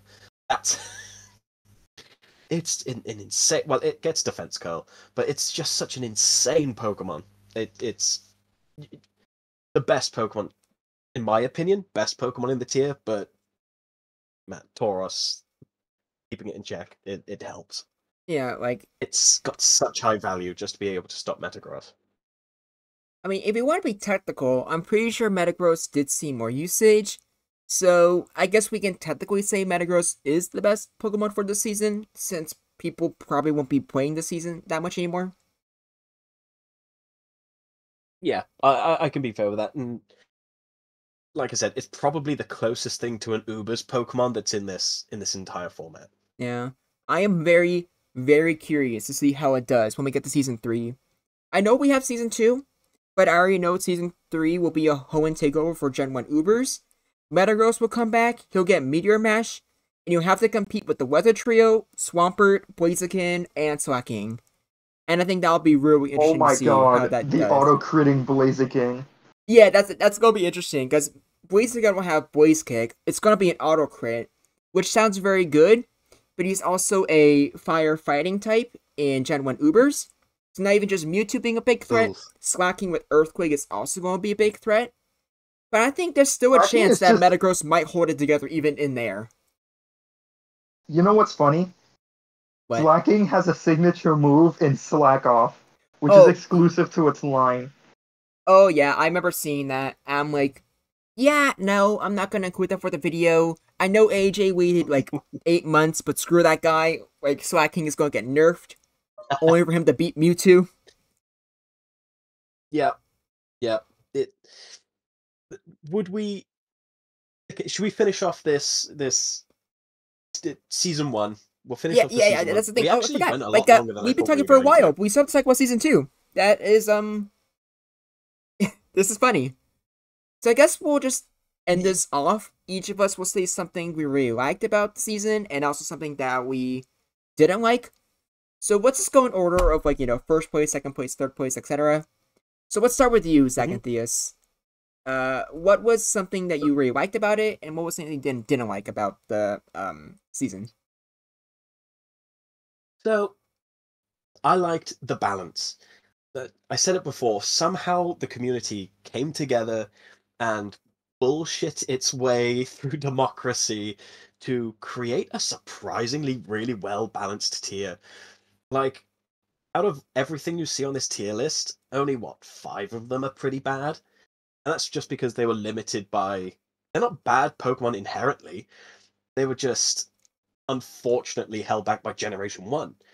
Whereas everything else on this tier list, not including other Pokemon, like I said, Lapras and Moltres, Golem, really well balanced. Nothing felt overbearing. Metagross was strong, but like I said, there were checks to it. There was fire moves. Moltres rose up to take care of that. And even Sceptile. Sceptile with auto crit, 120 speed or whatever it is. It had checks. There was Zapdos, there was Exeggutor, and everything melded together really well. I'd be surprised if we could probably find a more balanced format than what we've created here. It's because they're all going to be theme based, mostly in the future, by the sounds of it. So that's what I like. I like the balance, and we made a working tier. Like, you could give this to somebody, and like other communities who probably play Generation 1, and they probably adapt pretty quick and find that it's pretty good. Things that I don't like. That's hard. It's hard because it was so well rounded. Even like the Shittermon down in the bottom, they were fun to use at the beginning. Like, seeing Skarmory and kind of being scared of Heracross's Mega Horn, even though it didn't do anything, that was still scary. Hmm. You could have fun and be flexible because most people didn't really know how to play Gen 1. Maybe that's one of the downsides, was that nobody was really at an A game, if you will, because nobody really knew. Nobody played Gen 1. I'm sure a couple people have. I know, Ground, this is your whole thing. But, like, yeah, nobody, even me, before this, I didn't play any Generation 1. I came into this really fresh. And I knew the mechanics and all that sort of stuff and all the weird glitchy stuff. But I think that might be the downside to this specific season. Was people weren't at their A game because they just couldn't be. Whereas I think that's a problem that's going to be fixed in future generations, future seasons, where we'll have different problems. But no, overall, well balanced. I really enjoyed it. It's super fun. But the general skill of everybody here was kind of low, but that led to a lot of funny moments. Like, I'm not gonna lie, Zach and Theus, like, sorry, like, it sounds like rude, but I genuinely was not expecting you to make it all the way to, like, the finals, and even to, like, the losers bracket finals. Like, I was so hyped. yeah, like, I was impressed. And if you Was like that- to be like Zach and Theus, if you have absolutely no knowledge of Gen 1 OU, you want to do good in a tournament, there is only one thing you can do that has been tried, true, and tested throughout the ages. You need to subscribe to Groundback and watch all of his What If Word Blank and OU videos. Oh, okay. If you watch over 100 of those, just like Zach and Thea's did, you're going to be so knowledgeable that you will have the pleasure of losing to me. Isn't that great? That was Sell out. very smooth. It's Yeah, I know. subtle as a rocket, that was. Yeah, smooth as fuck. Oh, but like a little bit of a gush moment, like Cyber and I were talking about this before, was that this whole like concept that whatever's going on here, like the fact that we've all pulled this off and the community's only grown. Like I've been watching you since your Great Tusk video 9 months ago. And Cyber, you said you've whenabouts was it? Did you say that you sort of watched? Yasui and Zorok. And like every single video, I'm excited to see the next upload because you're like, oh, that looks like a really good Pokemon, and then it's dog shit. You're like, oh, that's kind of a weirdly bad Pokemon, but let's see what it can do, and it does really well. And you're like, huh, Gen 1 is weird and funky. And I think the limitation of Gen 1 really brought out Pokemon to experiment, which is weird. And yeah, I think this is such a phenomenal format idea, and I'm really happy that it's done really well. And here's to 1,000 subscribers, I guess. Let's hope we get some more. By the way, I already know what my 1,000 subscriber upload will be. When that eventually happens, I am doing What If Paldean Tauros was in Gen 1 OU, and I'm going over all 3 forms in one video, so be on the lookout for that in like the next 2 or 3 months. My prediction for that, I think they're all going to be pretty bad. Their signature moves do not work. They will not be fire or water type. They will stay normal. I was going to say, they won't even be fighting type. That's, oh no. Poor Tauros. And they've got like, they can't even use their stabs because they're 35 special attack. Maybe they'll surprise us. Who knows? Because like maybe they'll do something. Like Alolan Sandslash had base 25 special attack, but it can still 2-shot like right on, which really surprised me.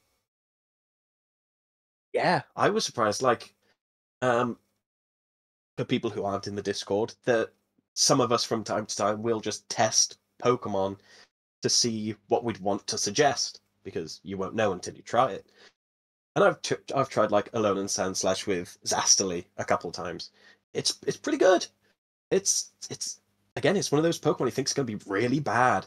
It's Sandslash with a 4 times weakness to fire, and it's like, but it's also got Amnesia and Blizzard. So that's actually pretty good.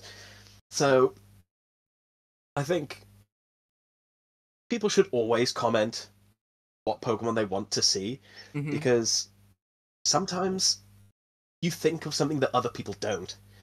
Yeah, and exactly. Even better, join the Discord. Exactly. Join the Discord. Exactly. Like if the good thing about joining the Discord is that I am significantly more likely to do your video because you guys will actually talk about it there. That's the whole reason why I did Yanmega. Think I ever would have done Yanmega if like someone did a suggestion to me? Of course not. I forgot that thing existed. But like Great Gusto was talking about how it was like, it had Hypnosis, it had Slash. And I'm like, oh, that's interesting.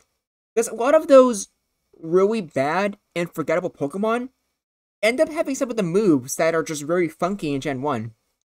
So yeah, join the Discord. Even if I don't make a video on it, I guarantee you will have people like Zach and Theus or Cyber or Zastui who would love to test stuff with you. Oh, 100%, yeah.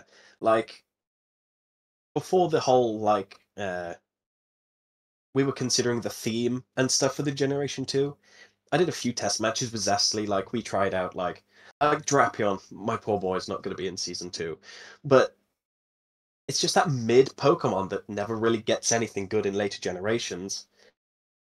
Really, like, consistent in Generation 1.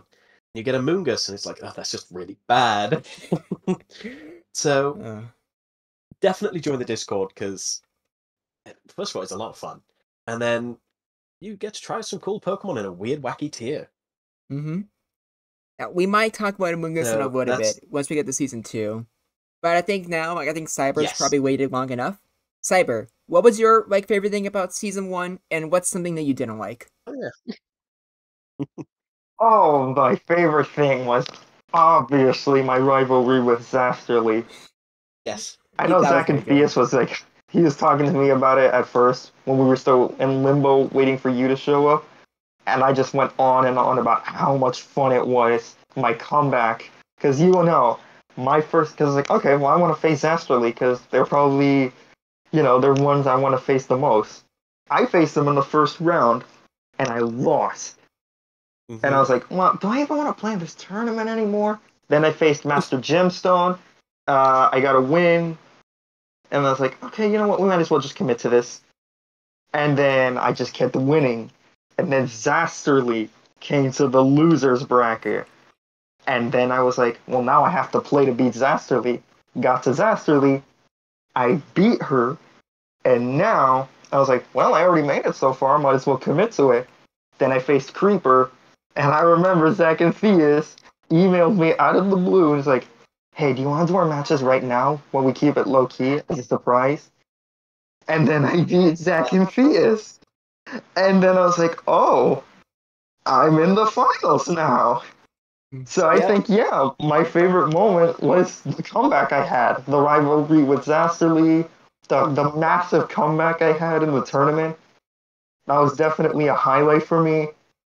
And, just playing in this tournament, actually feeling something. This tournament definitely helped me get some interest in Gen 1 again after I just fell off it. As for my least... Yeah, go on. Yeah, and I was gonna say you were like the people's champion in the Yeah. Discord. No, that's Discord.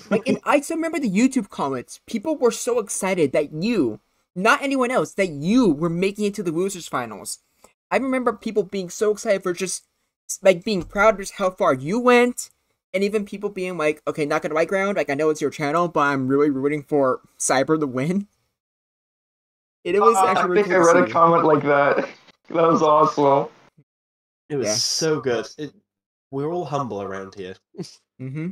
Yeah, we make fun of each other, but we love each other. Yeah. Oh yeah. I think for my least favorite thing with the tournament, setting aside the jinx that was clearly hacking, there's... Yeah, no, I think it was just that I had to build around Sceptile and Metagross, which was kind of annoying sometimes. Because there were some Pokemon I did legitimately want to use because I love them. And deep down, I just realized, oh wait, this thing's kind of ass. Because I remember I vouched for Gliscor so much. And then I used it one game, Illusion broke. I realized Gliscor was like the most mid thing ever. I tried to use reality. and then I just realized, oh yeah, that's not this. And then I tried to do the same thing with Annihilate, and I was like, oh right, I forgot it's a fighting type in Gen 1. I should have used that time. You don't understand though, Annihilate. He has that rock resistance, stab submission. It does like most of Chansey's HP. Was it me and you, Cyber, where you used Annihilate and I don't know if you used Submission or like Rage Fist into my Hisuian Zoroark, and then I just one-shot you with Bitter Malice? I can't remember. That might have been you. I don't think so, because we faced in the losers bracket, and that must have been earlier. I actually don't remember. Yeah, I don't maybe. remember either. I know someone did that, and I can't was remember. like losing my shit when I saw that. The only time Bitter Malice was used in the entire tournament. I think I used it. No, someone used it against me once. Was it Zasterly or was it Creeper? It had to have been one of those two. Because I remember being in the losers bracket. It had to have been one of. It wasn't the losers bracket, and it was. I think it was Creeper, but I could be remembering that wrong. No, Zasterly was probably too busy using Surf on Raichu and Pin Missile Jolteon too. Oh my god, you had to bring it up again! Didn't Zasterly also use Submission Raichu as well? Discord, everybody. Yeah. Yes, I mean, yes, she did. what the hell else is Raichu supposed to use? Girl How is about just pure don't use chaos. Raichu? Good idea. Oh. Alright. So I have some See, things to that's say that's too why people about can be in things the that I Discord. liked, and I actually have a lot to say about what I didn't like about the season. Ooh, go on. So the thing I like the most is that this tournament it was what truly brought everyone together. Because beforehand we would like talk, and outside of just Anir when she was still in the server, no one else really like hung out with the people like Myrox or HP beforehand. But it was this tournament that got everyone active, got everyone talking to each other, hanging out. And even now, it's been like over a month since we had another tournament. But you guys are still very active and not just talking about Pokemon. We're all just legitimately just friends with each other now. Which you guys have no idea how happy that makes me. Because because my Discord server has a really long history with some problematic people joining in, some other friends that came and went. But something that ironically never happened was never having a bunch of friends that genuinely shared the same interest with me. But now with this tournament and you guys, like every day now, I can just go into the server and there's always something new to talk about. It's gonna get weird. If you've been a part of my server for more than 2 seconds, you know that we talk about really weird stuff. But it's great, and I wouldn't have any other way. I love you guys. Ah, yes, love you too. This is the community aspect of this that it's so good. Join the Discord. Mm-hmm. Now, what I don't like, I have a few choice words for this.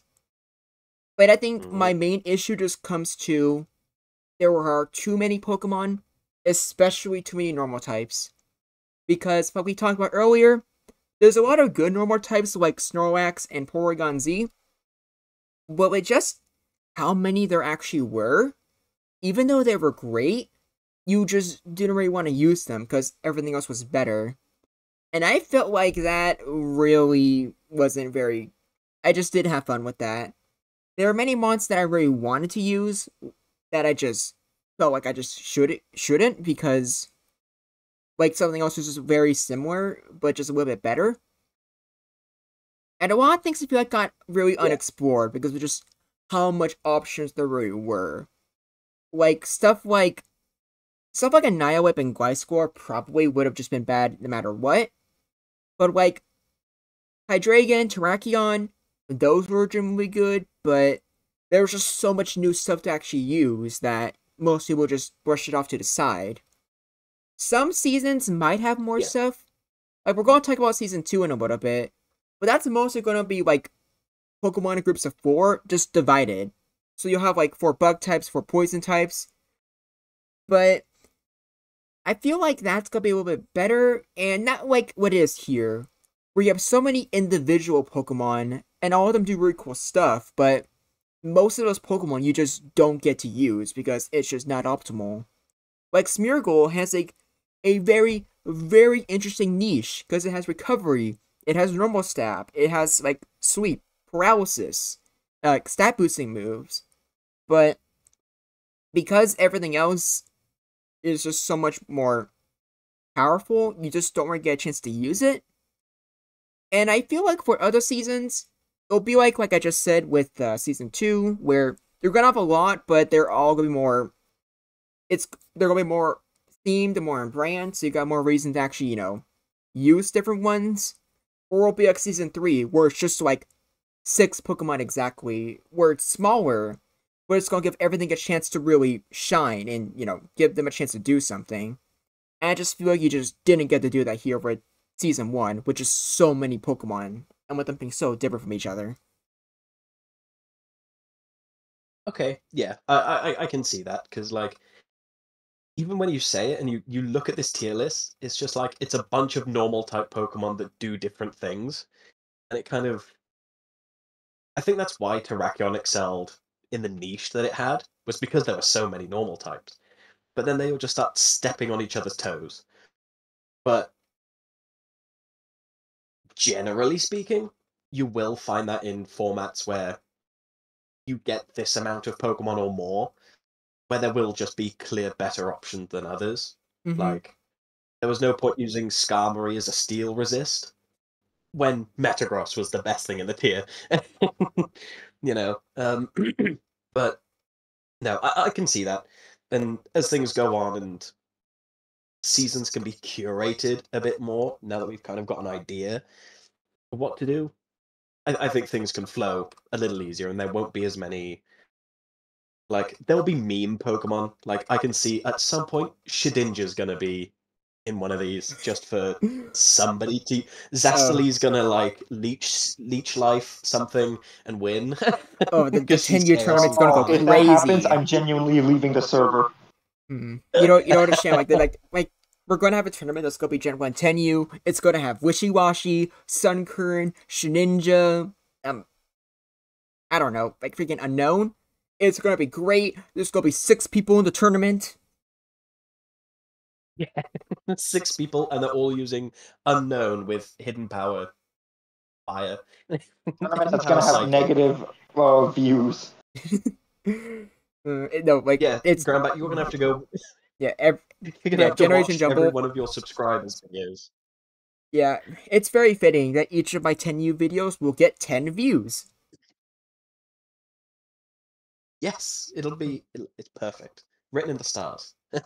Okay, so I have no idea how long we have been talking for. I think it's funny that we're only now getting to season 2.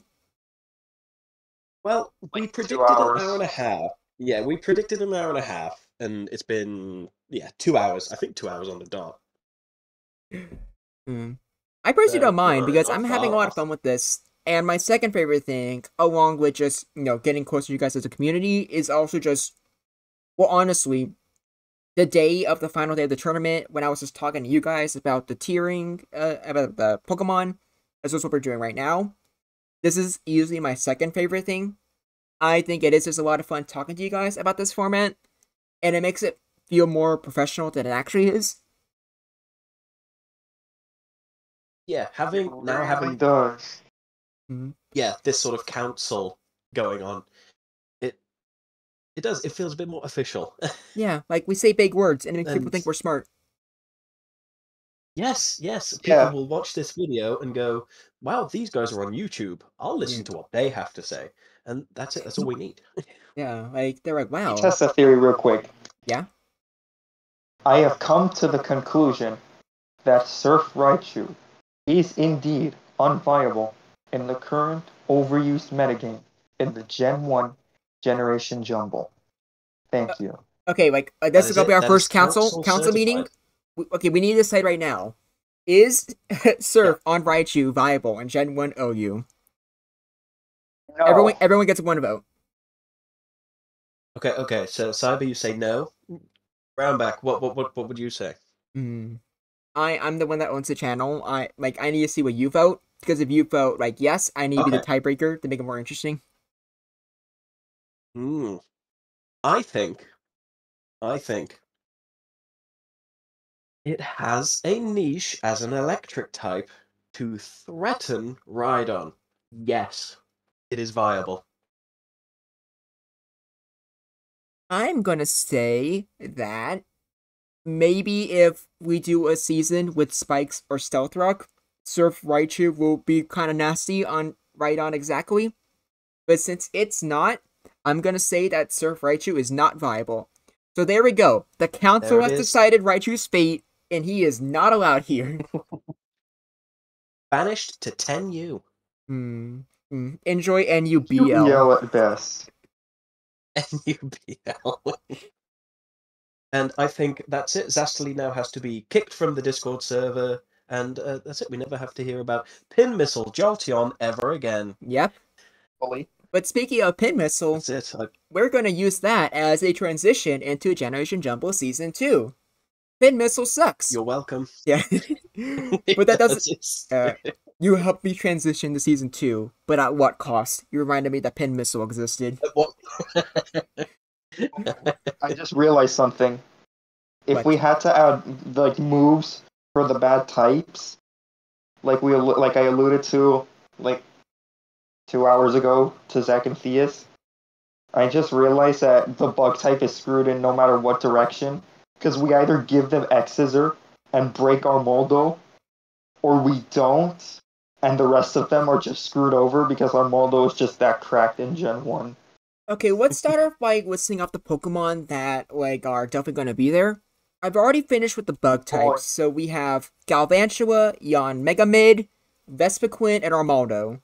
I think those four are pretty different from each other, and I think it's going to be pretty interesting. And for poison types, I have a pretty good idea. Most of them are ones I've already done. Or actually, I think these four I've already done.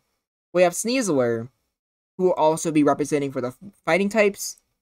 Koitsire, because people re-wanted it. Crobat, just because it's cool. And then Toxapex and Amoonguss, maybe they won't be very good, but I think they at least deserve to maybe have a chance, even though Amoonguss will be annoying. No, let's not add Amoonguss. The only reason Zasterly is saying we add Amoonguss is just so she can make an Among Us joke. Oh, okay. I want another poison type, literally just because I want to spite Zasterly a little bit. Okay, but you understand, like Zasterly said she'll riot if Amoonguss isn't, in season 2, and rioting is very bad. What is she gonna do? Get the mods to change the profile picture of the server for like the 4th time? Okay. Now hear me out. Like, this is something that Zasterly might do. I think she's crazy enough to do it. What if she makes a joke at my expense? Oh. We all do that anyways! And you shouldn't! Oh no. Imagine Zasterly making a joke at your expense. I couldn't think of such a horrific event. I know, like... That has definitely not happened 6 times every day. Yeah, making fun of the ground back? Talk about a fate worse than death. She might call you, like, slackback or something again. Okay, guys, like... Both of you, out of the gene pool, immediately. I'm literally gonna die of sadness if someone would ever call me ground mid. Well, you've put it on the internet now. Get ready for the top comment to be ground back, more like ground mid. Damn it! If only I edited these Ground videos. beef. Okay, so That's it, look. There's also like some not poison and bug types. We also have some fighting and dragon. I actually think dragon is also probably secure. Like, how's this sound? Haxorus, Gudra, Walking Wake, and Salamence. Ooh, Walking Wake. Okay, I think I like the Walking Wake option. Bit sad. No Naganadel. Not in the poison, not in the dragon. I forgot about that. Actually, I'm okay with Naganadel too, since, let's be real, Sneasler with Dire Claw will probably get banned. So Naganadel might be the main rep for poison types. So I'm cool with that too. Yes. Awesome. Great. I've got 2 representatives in this now. Okay. And now for fighting types... I'm okay with that. Yeah, I think fighting types... I think Sneasler on its own will probably do a good job representing. But I have an idea. Tell me if you guys are okay with this. Alright? Mm-hmm. What if we give Annihilate a second chance? Hold on. Let him cook. A second chance. I think we should bring that up with the server as like a possibility. But I don't think it should be confirmed just yet. Yeah, I think it's a win-win. No, I don't think any... what were you saying? Win-win, okay. I guess here's No, what happens. Yeah, like, either Annihilate, now that it only has to compete with Gengar as a ghost type, either it actually can do a niche, whether it just be being a ghost type not weak to ground, or something like that, or it flops. And if it flops again, I guarantee you, Annihilate will become the most memed Pokemon in the entire server. Yeah. No, it'll be Annihilover. Exactly. Yeah. So I feel like no matter what, but there's gonna be a lot of, like it's a win-win, like I said earlier. Fair. We either get redemption or meme bait. And okay, I'm happy with that. Okay, yeah. Okay. Yeah, I'm okay with that. And so yeah, fighting types we've got. Let's talk about a couple options because I think fighting types is probably the one that we haven't discussed Yeah. really compared to the other ones. Forgot to open a tab for Showdown. I've I'll have Team seen. Builder open. And you guys can cook. And you guys yeah, I'll have Team Builder open right now. You guys just bring up fighting types you think will be good and I'll look it over. I've seen Mien Shao being talked about a lot. Oh, man, Doesn't that have high jump kick? It does. Okay, let's see here. That's Gen 5 OU. Me and Shao. For some reason, it has Generator. Okay, so already I'm seeing some cool stuff. 125 attack, 95 special attack, and 105 speed. Let's see here. What does it know? It has high jump kick, low kick, reflect, rock slide, swords dance. Oh, it gets swords dance. Oh, yeah. Oh no! I'm actually starting to like this now. Okay, it has hyper beam. It also has jump kick, which would be less powerful but more accurate. Recoil 1 damage. Yeah. Yeah. Anything else? No, I think. Okay, it has Swift. So if it's really worried that it's gonna miss, Swift has you covered. Yes. Okay. Good. Glad. Okay. I was a little worried. It had to meditate. I'm not even gonna fake laugh at that. Okay, so I think it only has Rock Slide to hit Gengar with. But I think that's probably fine. Because then we have Sword Stance, Hyper Beam, High Jump Kick. Yeah, that would be the set that I think it's probably going to be its best. I think Reflect and Substitute could probably get some good usage out of it. But no, I'm looking. It doesn't even get elemental punches or anything, so it doesn't actually have special coverage.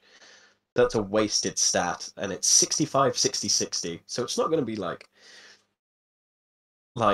overbearing in any way, especially with with more bug and poison types. Bug types in the tier. Yeah, I like this a lot actually. I actually think me and Shao should be included no matter what, because it's gonna be fast. It's gonna be good. But we're going to have, a lot of Pokemon that can resist it. So I think it should be fine.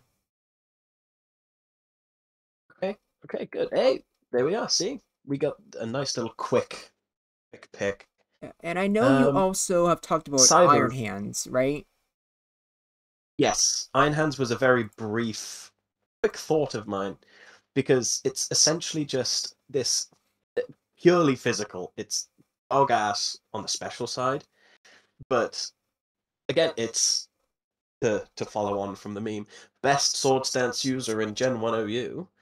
I mean, you've got Edgequake. It's basically Edgequake, Hyper Beam, sword stance. Pretty standard, but it'll be the 154 HP, 140 attack, 108 defense. Even Rhydon's Earthquake isn't gonna scare you too much because you're max HP, max defense. But I just realized something funny you can do. What? Because of that, its substitutes would have 101 over 100 HP. Oh yeah, you can take 2 substitutes from Chansey. That's actually really important. Also, what the heck? Iron Hands has Chansey. I didn't know that. Iron Hands has a signature? Supercell Slam? No. I am never using that. That's a because it's gonna be It's gonna be special anyway, so it's not gonna matter. And also that, yeah. But no, that was just a DLC. Scarlet and Violet DLC. A bunch of Pokemon got it, like Electivire, Luxray, Zebstrika, that sort of thing. Wait, I just remembered. Is Zeraora electric fighting? I don't think it's pure electric. Zeraora, Alolan. It's just pure electric. Yeah. Pure electric. That was. Oh, that's a shame. And also, Plasma Fists doesn't work, I'm afraid. Okay, so let's see with Iron Hands. Yeah. So what? It would be Sword Stance. Oh, actually, I just remembered a fighting type. Oh. We have Zapdos, but get ready for Galarian Zapdos. I like the idea of Galarian Zapdos. I've seen that come up a couple times. Yeah, I like it too, but I feel like its signature move was just way too good. It is a 90 base fighting move that has a 100% chance to lower the defense. Yeah. Yeah. That You could feels a just little too ban Thunderous spammable. Kick. That's the thing. Like, we're already banning Dire Counterpoint. Claw. Yeah, More but I also feel like poison and ghost. for Sneasel with Dire Claw, like I know like Sweep is really busted, but especially if like let's say we add a Moongus in, because I know like you don't like that, but ironically, a Moongus itself might make Dire Claw not as bad because we're going to obviously have Sweep Claws, and that's the thing about Sneasler, like it's a really really bad defensive typing, and also like you already have Pokemon that are getting status a lot. So, more than likely, you're probably going to have Pokemon that are already paralyzed, which can take Dire Claw very well. And if a Pokemon's already status, then Dire Claw is just a 80 base poison move, which is just pretty underwhelming. It very well might get banned. We might have to quick ban it. But I think, unlike Thunderous Kick, there is theoretically some counterplay to it. I never considered that. So, yeah. So I've made it pretty obvious in the server that I think Claw is just going to be too much. Like, you see it in Gen 9 and how it caused havoc there, but in Generation 1, you're far more limited on options to take out, especially since we won't have steel types. Yeah. It's too free to click, especially with bug types being weak to poison. Oh, I didn't even think about that. Yeah, that is actually huge. Yeah, it seems to have this. It's too unpredictable. Like, I know Gen 1 is RNG based in and of itself, but like switching Rhydon into Diaclaw, you take 4%, but then you're put to sleep. And then you're like, oh, well, I've got to switch out now because it's just going to start Swords Dance low kicking me. And you switch into Gengar, and then you get Diaclawed into a paralysis. It could also do nothing, but I think it's too unfair for Gen 1. But we can quick ban it and give it a test to start with, just to see how that plays out if needs be. Whereas Zapdos Galar, you've got a lot more bug and poison types to resist Thunderous Kick. But at the same time, you have Drill Peck, so a lot of those bug and fighting types won't actually be good in the first place. No, that is true. It's more consistent, like it's more predictable. But no, I think you might be right that maybe it's too much. Yeah, like even like in a worst case scenario where like Galarian Zapdos, like you switch into like let's say you switch to like the best counter to it. Let's say you're switching to like Swelbro because it's like super tanky with the psychic type. You can still lower Swelbro's defense, and lowering Swelbro's defense can just mean that like one of your normal types can just actually do a good job taking it out. So there's just never a moment where Galarian Zapdos will like. It's always going to do something on the field, and it's always going to be fast and hitting hard. And it just feels like it'll be a little too easy. Yeah, that's it. I can see the same logic of it just being like Diaclaw. It's just too free to click. Yeah, and you just get so much value, even if you do like 11% to a crit with Slowbro, right? You lower the defense, and Slowbro can't get that back. So yeah, it has to switch out unless it switches out. Yeah. So no, I can see that argument being fair. I can see that. Yeah, so I think Caesar will probably get like quick banned. I would agree with you guys, and I do think that itself will be like just a good example for the people participating in the season that we actually want to make these Pokemon good, but we want to make it feel earned. Like I think Mienshao needed to set up a Sword Stance and taking advantage of its fast speed. I think it has potential to be good in Gen 1, and I think that would make it fair. I think, like you're still like risking, like psychic types are still frail, but it's not just like taking out a big bird and just kicking things until your opponent submits. That is very fair. I'm having a look at other fighting types. And I was I think we should go looking back at to Iron the Hands other though, sort of. because I think Iron Oh, Hands. Iron Hands. Okay. Like I don't think we actually like finished talking about if we think Iron Hands should be in Gen 1 or not. Okay. Iron Hands is that So- we're already talking about Sneasler being so. Well, actually, no. Because, like, the thing with Mian Shao is, like, it's fast and frail, whereas Iron Hands is slow and bulky. They're, like, alternatives to each other. Yeah, so I feel like Iron Hands would be And perfect. I think that'll be really interesting to see which one ends up being better. I'd be And down it's for not it. I don't know about you overshadowed by guys. its electric type. Yeah, it's not overshadowed by the electric type because it's just not going to use its electric moves. Actually, I think it'd be really funny if like some Oh. people do tech like Thunderbolt or even Thunder for Starmie exactly.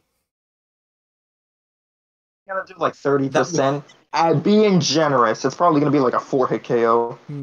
Yeah. Yeah. We'll have to see. It might be worth like experimenting with. But yeah, What's Gyarados gonna do now? okay, so let's see here. It's gonna do? So Sneasler, Mienshao, Iron Hands. Even if Sneasler gets banned and it's only 3 fighting types, I feel like what we have so far is already pretty good to what's it called?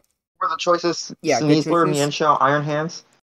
Yeah, so what's like one more fighting type that we can add that might be good but also like can stand out?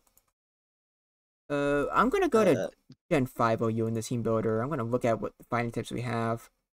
Oh yeah, Breloom, that's a great idea. Maybe. Oh. What about Gallade? Delayed. I think Gallade is But the that's, Gallade is just too strong a mix attacker. hmm. I see Toxicroak with here. Does Toxicroak do anything neat? Ooh. Not that Sneasler can't do. Like, basically, Sneasler's No. just the cooler Toxicroak. Alright, It then let's not bother. I think it maybe gets Super Fang in Gen 4. I'm not sure. But Let's that's see. about it. Yes, yeah. Gen 4 it gets Super Fang. But I'm gonna be honest, you're probably just gonna die afterwards anyways. Well, I Yeah. Super Fanged your Psychic, but I'm gonna just get it immediately deleted from existence, so it's not like it's gonna matter. Also, like literally, like every single like psychic type minus like Executor and Jinx has recovery. So okay, I'm gonna look at Gen 9 instead because like Gen 5 it has some like psychic or fighting types, but it seems like most of them will be overshadowed by the other type or just like too OP or irrelevant. Zamazenta. Yeah, That's actually an interesting one. Does it actually get anything good? It has like big numbers. Like if Kyogre were to be in here, and it has like 138 speed. But it has an awful typing. Yeah, it has an awful typing. But let's see here. Agility, But body its slam. numbers make up for it. Yeah. Agility, body slam. It has light screen, rest, substitute. It doesn't even get Rock Slide. No. It has hyper beam. Ooh, you get bite. Okay, this thing. A physical attacker without stab. Yeah, it has dual screens though, so whether you go for defense or special, you could just make it unkillable, just depending on what you're weak to. So while you lose the Gengar, I feel like theoretically you can just set up a screen and then you can just eventually crit something out with normal moves. It gets Slash. Oh, it does? For some reason. Okay, that's actually... Or no, makes sense. It's, you know, its sister is like the Sork Doggo, so obviously. So No, Slash... it's the Shield Doggo. Zamazenta's the Shield Doggo. Yeah, no, and I said its sister. Because I'm pretty sure... right, yeah. okay. Zacian is supposed to be like feminine technically, and Zamazenta is supposed to be like a boy, I think. I don't know, it's been a while since I like studied like Gen 8 lore. But let's see here. With Slash, the screen of your choice. I mean, why not run both screens at that point? Literally just like maybe body slam / dual screens. You know, if you want You're to be gonna die based, eventually. if you want to be based, we can act like Howl is a signature move for Zamazenta. Watch it and watch it like raise its attack and then just crit with slash anyway. Yeah. Well, that's the way It's at gonna that point crit you a just lot go as for well, like a because body slam Zamazenta's- instead. I actually like Zamazenta. Yeah. I feel like it would have a place, especially if we're having like Iron Hands and Mean Shao as sword stance users. A Reflect Zamazenta could be really annoying for those guys to beat, especially if Zamazenta like has a Reflect up and need to use more sword stance. But if you do that, you're giving Zamazenta more chances to attack you. It would have by far the best crit rate in the game, not counting Electrode. So I like Zamazenta, but what do you guys think? I'm Think just about having it. a We look can look at more through- options, but I think Zamazenta is promising. I think it might be too limited to be good. It's kind of be that what I can see happening is that it's just going to sit there and waste turns. Like you're going to take 8 turns to try and kill it, and then it's going to just attempt to slash down your team or something, and I reckon it might be quite boring, but could be wrong. Yeah, I think it's worth like looking into. Yeah, I think definitely worth having a look into. I can't see very many other good fighting types. Like you've got Conkelda, but that's just like Iron Hands. Abominable. Mm. Embor? I honestly, Phalanx? Oh. I honestly think we're pretty good when it comes to the bug types and fighting types. I think those are the most important ones. I think the ones we have are very unique from each other. They would play very differently. And I feel like each one of them, minus like Yon Mega Mid and like Zamazenta, in their own right have a pretty decent shot at being good. So I think those two types I think we have are pretty secure. I think we should focus on Dragon and Poison. Okay. The dragon was like yes. Gudra, Walking Wake, Haxorus, and Salamence, correct? Yeah, and Naganadel, or however you say it. I honestly think that Naganadel could you could argue it's a poison type, just because like, what are you gonna do with the dragon type? Or no, to be fair, like you like, literally cannot evolve. Like not how do you say it? Naganadel? Oipo? But yeah, like you I literally don't can't think it evolve matters. it I think without everyone's Dragon gonna be Pulse. wrong anyway. So even if we don't add Draco Meteor, Naganadel 100% needs Dragon Pulse because that's literally how you evolve it. Okay, then that's fair. Yeah.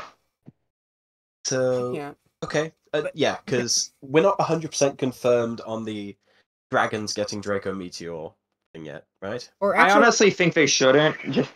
or it's hard because if we are adding Naganadel, it being the only one with a dragon move sounds like that would be a really bad idea because it would just invalidate the other dragon What- types. What if we just gave all 4 of them a dragon move? Or I guess we can keep like Dragon Pulse, but maybe not Draco like, Meteor. Dragon Pulse Not be was, like- going too far, but Because like Dragon Pulse is 80 base power, no drawbacks, but yeah, it's literally just like a dragon type strength. yeah, that's what I'm thinking. Because like, I think Dragon Claw is probably good enough. Exactly. Mm-hmm. Like, if Yeah, we weren't adding I'm happy Naganadel with at either, all, because the I only would difference- maybe argue no dragon moves at all. Because I feel like a Pokemon like Walking Wake would only be super interesting with no weaknesses.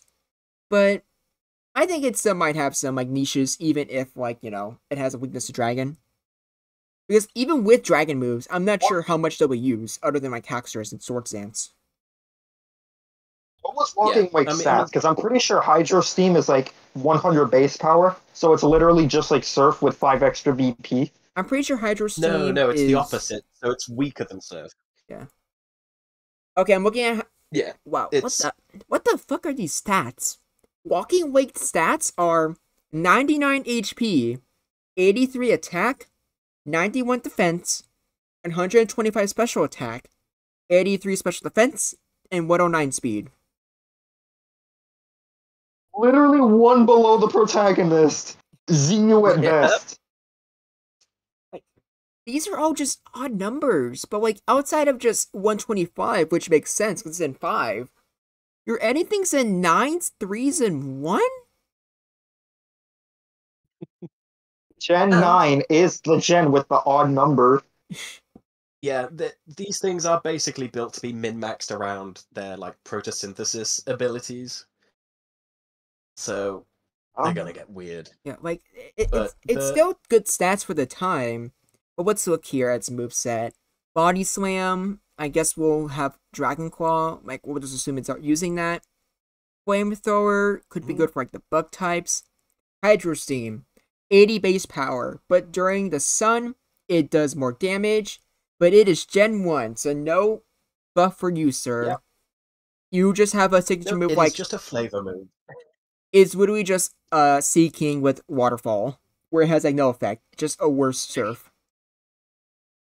Damn. Mm-hmm. Actually, it would have the strongest water move in the game because Hydro Pump would be like 125 attack, or special attack, I should say. So it would have the strongest water stab in the game. Oh, I actually literally just walked past like Hydro Pump. I forgot that's a thing. Or not that I forgot it's a thing. It's just I have a passion against hating things with 80 accuracy. I hate Hydro Pump a lot. May Like as a well lot. 50% accuracy. Okay, but I guess so we'll consider the reason that. Why hits hard with Hydro Pump. Has low kick. So that's why I recommended it. Yeah.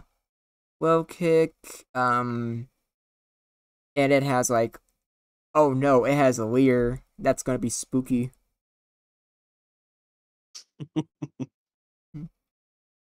Wait. Okay, never mind. It doesn't have Hyper Beam. Okay, yeah. So Walking Wake seems like it has interesting tools, and it's not just good because it's a water dragon. Okay. Yeah. So we agree on Walking Wake? Yeah, I think so. Yeah. And are we fine with Gudra and Haxorus? I literally don't have complaints. Gudra, I think is going to be really good because what are your weaknesses? Dragon and ice, so special. Yeah. Right. Oh, like you have high special defense. Gudra so. appreciates that. Yeah. And then in terms of like the Dragon v Dragon matchup, I think Gudra is probably going to be the best in that regard because you just take the Dragon Claw and then you Dragon Claw them back and you win. Yeah. But Haxorus is the cool factor. Haxorus is the boy. Okay, let me go to Gen 5 real quick. Like, we already know that Haxorus is gonna, hit a little bit hard. So let's just see here exactly. 147 attack. That is 147 attack is really like Mega Evolution stats. It is 147 attack with slash and sword stance. Oh, okay. Just in case you like wanted to hit a little bit harder. Good to know. Okay. Like I think having base 60 special attack will like balance it out. Because I feel like if Haxorus was also able to hit hard against other dragon types, that would make it a little too good. Yeah, I agree on that one. Oh. Guess who also has low kick? Don't tell me Haxorus has low kick. He does. It does. Yeah. It does. Like, Haxorus is gonna bully the shit out of Chansey. Holy shit. Would you I got a fun fact for you. Let's see here. What else does Haxorus have? Oxlight, Sword Stance, Hyper Beam. Did I miss Earthquake? Yes, I did. It does have Earthquake. Yeah, Haxorus is gonna do fine. He's gonna do fine, but like, actually no, 97 speed's actually really good. That's actually barely faster than Jinx. Yeah, faster than Jinx. I just saw that now. That's important. But does Rockslide Oko without Sword Stance? I am not sure. 147 attack. 147 attack. It should.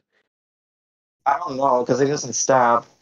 Yeah, and Rock Slide's a pretty low base power move. But if Rock Slide doesn't Oko, let's be real, Hyper Beam probably does. Yeah. I'd say yes. And it's funny, I actually feel like Haxorus might not even use Slash. Because technically, like, when it comes to crits and Sword Stance, a crit does ever so slightly less damage. So I think Sword Stance, Quake Slide, and Hyper Beam is probably better. I agree with that. By the way, Yeah. fun Gen 5 fact. This was earlier in the disc. This was me and Zach and Theus talking. I was like, you know what?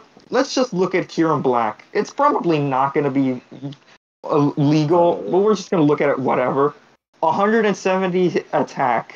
Its Hyper Beam would outdamage Tauros. And Wait. it's got 120 special attack and stab Blizzard. Wait, which Pokemon? Kieran Black. Oh, Kieran Black. Oh, And it's also got Psyche. Yeah, that, and also, Don't like, even add Imagine this into Stab Wizard. Uber formats. Okay, I can safely say I was not considering Kyurem Black or any of the Kyurems for Gen 1 OU, and that was for a reason. I don't even think Yeah. you should add them in the Uber's formats. I'm gonna be honest. Yeah, I'm not even sure what. I can't even think of any good reason to add the Kyurems. I just can't think of any like good theme for that outside of just Gen 5 takeover. But I'm probably not gonna do that because there are so many god darn Gen 5 Pokemon. The thing about base Kyurem that I do like is its signature move Glaciate. It's basically it doesn't freeze, I don't think, but it lowers the speed of the opponent. So it's basically just strong icy wind, which is a weird niche.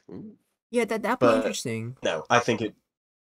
Yeah, I still think it'd be too strong because it's Kyurem. But Mm-hmm. yeah, I think Glaciate is interesting. Being able to lower the opponent's speed is something that Gen 1 doesn't have, other than paralysis. So let's see Sure. here. Haxorus, Strange Gudra, shot. Haxorus, Gudra, Salamence, Naganadel, Walking Wake. I think that's pretty good. In fact, maybe we can even cut like See, Salamence. Even though I feel like Salamence would do significantly better if it actually has Dragon Claw. What do you guys think? Do you think it's like Salamence is like, because Salamence has like, you got Earthquake for coverage. It's not Dragon Claw. You got Earthquake for coverage. You got Fire Blast. For some reason, Hydro Pump, which you will never see in a relevant game. It's got Hyper Beam. It's got Rock Slide. So yeah, it does have some moves, but it can't boost, so it has to rely on raw numbers. It's got 100 speed, which is actually pretty solid. You outspeed Jinx. So, in other words, better Dragonite. yeah, especially like with Definitely better Dragonite.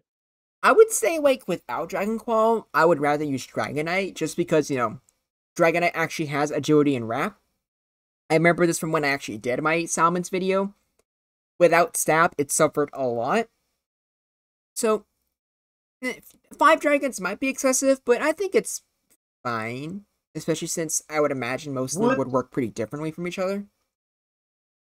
Yeah, like they all kind of do the same thing. Like they're gonna run Dragon with fire coverage and maybe Earthquake as well, and then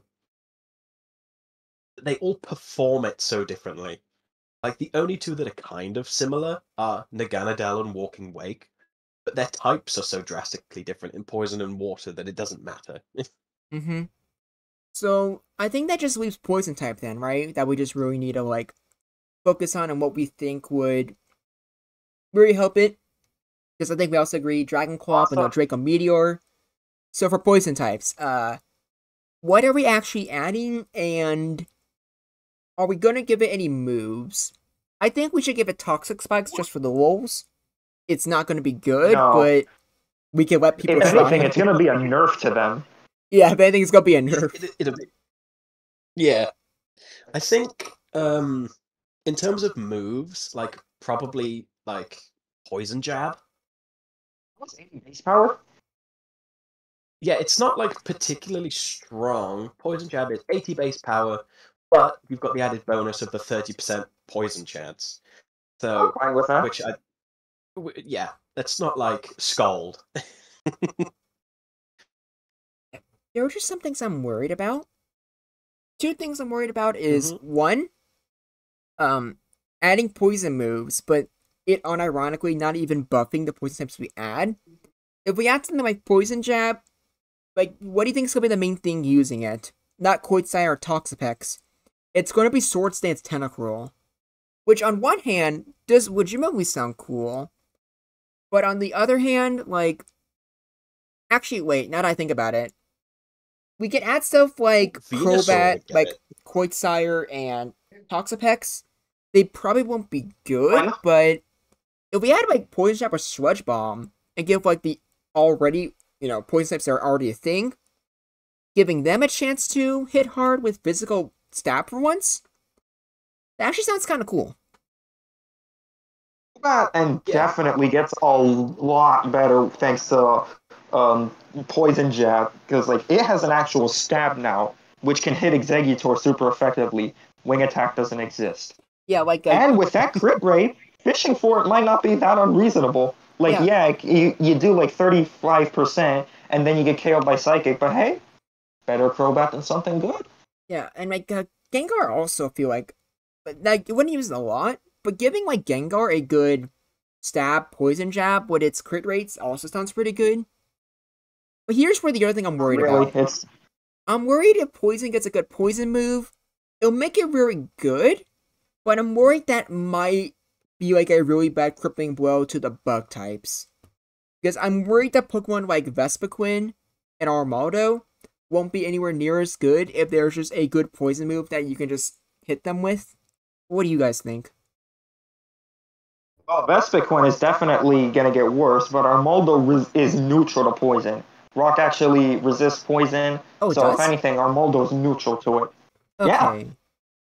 I guess Vespiquen still has defense order, so might not be that bad. But I'm still kind of worried that the bug types might just take a really big, blow. Yeah, I mean, we could always test it as well. Like, it feels weird, like, including these really popular poison types, like, thinking about Diaclaw, Sneasler, and stuff, and then nothing else really getting anything. Like, up until the new season, I think we could do a couple tests. So, say we introduce Poison Jab or Sludge Bomb, and say, okay, all of the poison-type Pokemon, they get access to either Poison Jab or Sludge Bomb. All the bugs would get, like, I don't know, Bug Bite, or something. And we see how that affects things, because a Beedrill gets Sludge Bomb and Bug Bite. Now we're winning. And see how that goes. We can then limit it afterwards. Because that's also a point that Dragonite would get Dragon Claw. So... I don't think it'll matter too much would with Dragonite. Dragonite? Yeah, because, like, I feel like Dragon Claw won't really fix many of Dragonite's issues. Like, you'll hit probably a little bit harder against Gengar, but Gengar's still gonna, like, wall you specially. So, I just don't see much. I don't see Dragonite doing much, but I guess it'll be interesting to see. But I'm also not really looking forward to Agility Wrap Dragonite. Actually, I just realized something. Nidoking would have 2 stabs, because it would have Earthquake and Poison Jab. Yeah, I thought about that right away. Yeah. And I think that and another thing, doesn't Nidoking have good mix coverage with, like, Blizzard and Thunderbolt? It does. Both of them do, yeah. Yeah. And, like, also if you think about, like, I don't know, maybe Nidoking can cook for once. Yeah, like, that's what I'm thinking, too, because, like, with bug types, but also, hell, we're adding Iron Hands, right? Earthquake's good against that. So, Nidoking might cook as well, which that's just another cool thing about, like, how we're going to do Season 2. Where, unlike with Season 1, where Pokemon were praised if they just continue to keep their Gen 1 OU rolls, like Starmie, for this season, we actually might be able to give already old Pokemon a chance to do something, and that's going to be really cool.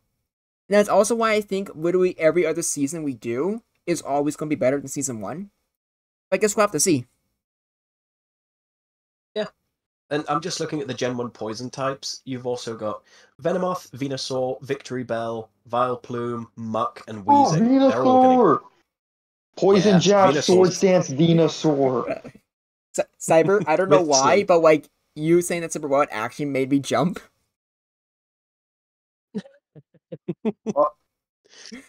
Hmm. Yeah, Biggest jump scare. But yeah. no, I think Venusaur would appreciate that. Oh, 100%. Venusaur was a sword stance setter. And I think technically Victor Bell was too, but like, no one cares. Yeah, because it's Choke Tree Bell, and I hate that thing. Okay, so here's a Venusaur set. You get Sword Stance, Sleep Powder, Razor Leaf, Sludge Bomb. That's a good one in my eyes. And you're held back by Bug and Psychic, so it's not overpowered. Yeah, okay. You know, I think I actually am sold on Poison Jab in Gen 1. So And we got Poison Jab, we got... Actually, for the fighting type, do we give it Brick Break? I don't think we need it, especially for the fine types we have. I feel like Actually, yeah. Or funny enough, I think Iron Hands won't bother using Low Kick because a super effective Low Kick is about as strong as just a neutral Earthquake. But like, Manshao is already going to be using High Jump Kick. Same with Sneasler. And that's going to be 85 base power, but it's still going to be really good. So I feel like the fighting type... I even feel like Terrakion kind of proved that they don't really need good moves. They just need good stats. Because Terrakion, especially if it crits with Double Kick, is just going to do insane damage. I was considering Focus Blast as like fighting type's Fire Blast, if you will. Physical Focus Miss. That sounds funny. Yeah. Actually, wait. Let me tell them about this. Remember that we were testing Okie Dokie with Gunk Shot? Gunk Shot, yeah. Was that the one with the 120 base power? I think it was. Yes. Mm-hmm. Oh yeah, it O-coded Exeggutor. And everyone was surprised. Like 3 KO'd. 3 O-code. I still remember like freaking Like the Mega Charizards. It wasn't even guaranteed. I still remember the Mega Charizards, what about them? So with both Mega Charizard X and I'm pretty sure with Y, Exeggutor can survive a Blast Burn from them.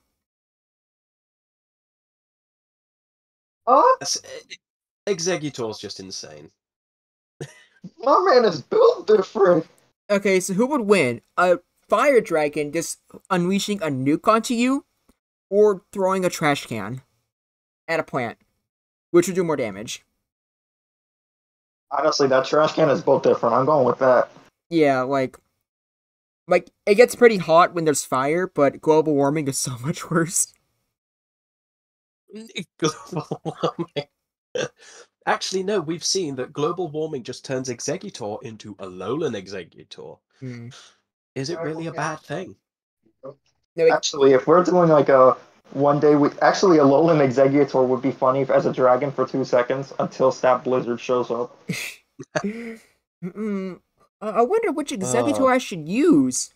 Should I use the underwhelming like Dragon Hammer, or should I use a Psychic type? To be fair, I forgot that Alolan Exeggutor had a signature move. That's funny. Yeah, it's Dragon Hammer. That's it's like so stupid. Alolan Exeggutor is supposed to be a physical attacker, even though like, what the heck is a long ass, probably heavy ass tree supposed to do? To be fair, if it drops that from that like 30-foot high tree and that lands on you, that's gonna hurt. Okay, yeah, but you can also see that head from like 30 miles from 30 miles away, so like... Yeah, but if I've learnt anything from the movies, I will only run in a straight line exactly where it's falling, and it'll get me at the last second. So well, if there's anything I know from the Jurassic Park movies, you can run away from a big reptile even if you have high heels on. Oh, that's so funny to me. There we go. Yes. Oh, right. I think on that note, we can start winding it down. I think that's everything we need to do or talk about, at least for now, immediately. Yeah, I would agree. Yeah. Like, so like, let's do a recap, shall Because like we've we? already got the Pokemon. Yeah. So Yeah, let's recap the Pokemon first. yeah. So we have Yanmega, Galvantula, Vespiquen, Armaldo, Sneasler, Poitsire, Crobat, Toxapex, Gudra, Salamence, Naganadel, Salamence, Haxorus, and Walking Wake. Yeah.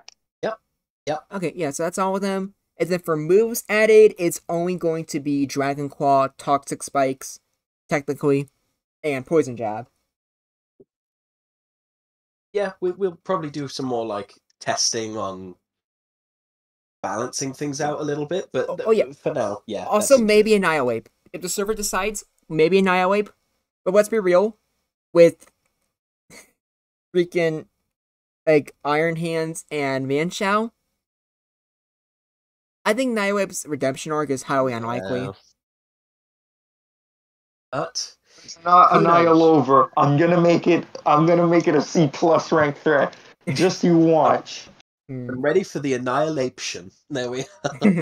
Oh, The yeah, that'd be great. annihilation. Okay. Now that we have that, we need to put it in. We have no choice now. Not to mention The Dragon has 5, annihilation. so I think it's fair. And God, how many does Poison have? Wait, is Buck the only one that doesn't have 5? I think we need a Orbeetle. We could add Oh, Orbeetle. yeah, we could add Orbeetle. But wouldn't the Psychic type just overshadow and just dominate the fighting and poison types? Be fair, ground resistance. Orbeetle might actually be too strong. Yeah, I think it's gonna be too strong. Let's see here. Let me try looking for a pure bug type first. I don't think I'm gonna find a good one, but it's worth trying to look for. Let's see here. Valley Bug. So, Arceus Bug. Arceus bug. I don't know. I think that'd be pretty mid. Let's see here. Doesn't it get a 120 base bug type move though? If with Judgment and the plate. Nah, still pretty mid. Rabombi. Rabombi exists. What does Rabombi have? No. Nothing. It has Jack. Oh wait, no, I know exactly what to add. I've seen Cricketune. Cricketune would be awesome. No. There's the meme pick. There is the meme pick. Yeah. I'm not even gonna entertain the idea. Okay, but too bad. Like Yanmega Mid is already a meme pick in its own right. Okay, but like first of all, Cricketune is objectively funnier than Yanmega. Second of all, it has a stronger slash. It has Sing. Oh wait, no, it really is just worse Yanmega. With the exact same gimmick, but worse. There's what other bugs have been talked about? I know there was Excelgor was talked about because it's got a Water Shuriken technically as a signature move. Scolipede, I guess, or was it Scolvillain? How you pronounce it? Oh, Scolipede. Yeah. Oh yeah, Scolipede was one that was really considered. I know that. I know Great Goose though keeps asking for Golisopod. I would actually suggest Golisopod. I'm not gonna lie. Let me look at it on no Gen first 7. impression. Let's see here. I wouldn't mind Golisopod. Golisopod, you have really good defenses, a pretty good attack, or really good attack. You have 40 speed, so you're outsped by Chansey, unfortunately, but I'm sure that's fine. With 60 special attack, you can at least use your special moves like Blizzard and probably Surf. So let's see here. Blizzard. I'll just use Surf for Rhydon. We're not giving it first impression because first impression is broken. Like, literally broken. Like, you cannot use it because it will just, you can just use it as much as you want. Yeah, so for people who don't know, first impression, normally you use it on the first turn that you're out and you get +3 priority. Great. In Generation 1, you can spam the move as much as you like and still have +3 priority. No, thank you. Okay, yeah, I think I'm down with adding Glycopod. Not to mention, like, funny enough, or actually, I guess we need to decide this right now. Will only the poison types be allowed poison jab? That's what I'm initially thinking. Is I like, think that should be the case because otherwise there would just be certain Pokemon with really messy overlap. Yeah, I agree. Okay, Because, like, for so example, what if our Moldo in a future gen has Poison Jab? It probably doesn't, but what if it does? What um, happens then? it does significantly better against Executor. Exactly. Okay, yeah, so just the poison types. But even then, that still gives Yeah, like so Glycopod, like Sword Stance, Blizzard. Uh, I don't see Earthquake, which is weird. no, it doesn't get it, which is annoying. Well, I guess it still gets like Rock Slide, and I guess it gets Hyper Beam. Wait, no, it doesn't. It doesn't Get get Hyper Beam. Slash. Yeah, it does. Oh, wait, no, maybe not in its debut gen. Hold on. Yeah, I'm not seeing it here. did you search it by Hyper Beam, like for the name? No, like I went going alphabetical order. So like Hyper Beam is always Oh, underneath the oh! hidden powers. Galisopod will be the strongest pin missile user. Okay, so much for using it. I'd rather go with Leech Life.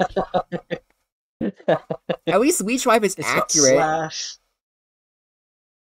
Yeah, it's true. And you heal a little bit. Okay, so actually, I guess Literally a little. ironically, despite what I said about like what's it called? Season 1 having too many Pokemon, I guess now we're adding just 20, or give or take. But I think it's gonna be fine. Yeah. Because it's kind of like factions in a sense. Yeah, exactly. It's gonna be factions. So like you're Yeah, gonna it's not have just like 8 yeah, normal. it's not gonna be like the normals in season 1 where things are better, but they're still like very different. A lot of them are gonna be different, but for the most part, each one's gonna have like the same role, basically. For the most part. Yeah. The And one they're all exception is like Vespiquen, who's like just a real oddball. Yeah, Vespiquen's gonna be weird because Yeah. it's gonna be the only one with like a real bug move. It's gonna be tanky. I guess now that I think about it, maybe poison type and poison jabs is probably a good thing. Because it having a niche like that probably might make it a little bit too good otherwise. And technically I guess it can hurt the poison types every turn. So it's not like Nidoking and Tentacruel can just switch in the Vespiquen. I think Vespiquen and Armaldo are going to have like this fight for the best bug type Pokemon that's introduced because they do two very different things, and it depends which of those is going to be most valuable. So it's going to be interesting. I think it's gonna be funny because I can see like Armaldo being like the competitive like Sweat, like she'll just like be like hell bent killing things with crits or just trying to have so much defense that no one wants to take it. And then Armaldo's just gonna be like chill, gonna like help you out against like those pesky normal types, but like doesn't inspire to do much other than that. I could see that. Yeah, I like But applying do you human know what the funny emotions to thing is? Pokemon. That Vespiquen is actually tankier than Armaldo is in terms of base stats. Technically, but also it's a bug It, flying it type, so that's basically just holding a giant sign that says Okomi. Yes, it does, but I'm just watching it and I'm like, okay, 75 HP, 100 defense, 80 special defense for Armaldo. And then it's 70 HP, so you lose 5 HP. You get 2 extra defense and an extra 22 special defense. So it's just funny. The Okay, so king and queen of the bug type. I actually think I think we have everything settled then. I feel like this. Yes. I feel like this. Do you guys think this season will be more balanced than season 1? We'll have to find out. Yeah, I guess there's only one way to find out, isn't there? There it is. Yeah. So now there's just one more Yeah, I question think I it's going to be have. interesting. One more question I have. Should I Mhm. make what if videos for all of them before we start the season? Or do you think the season should start sooner than later? It should start sooner than later. Mhm. I'd Because I'd be okay with the videos coming out first, just so like Yeah, we even have the a people better in the idea on using them. so even like the people in the server, that nobody's blind. You've got the available resource in a video, and Grandback gets more clicks. yeah, like the only reason Oh, why like I'm win-win. kind of there's two reasons why I'm kind of considering not doing that. The first one is There's that a lot. this season, well, actually, no, that was going to be my second point, but I guess we'll start with that. 20 Pokemon, granted, like at least half of them I think I've already done, but that still might take a while. But I have to re-look through which ones I've already done. But also, way more importantly, unlike season one, there's going to be at least 2 tournaments for season two because I want to have Ooh. one because I want to actually like see what the viability rankings are going to be. So I want to see like things rise up or stat drop, you know? And especially with 20 Pokemon, that's way more important. That's So, true. yeah, and if that's the Yeah. case, I feel like I can take my time and make videos on bonds that have people haven't got over it yet because there's going to be a lot of time, you know, to really get to know them. So I feel like even if Yes, like yes. I don't have a video Yeah. on it yet, people will have more than enough time to, you know, like learn, maybe even find out the hard way. But I think that's debatably the more fun way of learning anyways. I'm happy with that. Yeah. Fine with it. Either way you want to do this, Yeah. the videos will get made anyway. So, Yeah, exactly. Like Alright. I think like one of us or maybe me or maybe we can just like work on this together should probably make a Google Doc on all of the Pokemon. First just to list off to see which I've already done, but then also be like AJ's doc, which has the all of their Wiggle moves.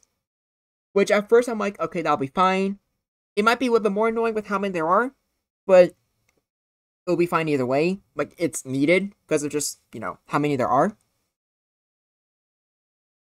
yeah, no, I can do that. I can do that tomorrow night, Saturday night. So Hmm. I've got a few hours over this weekend that I can just crack that out and get that done Hmm.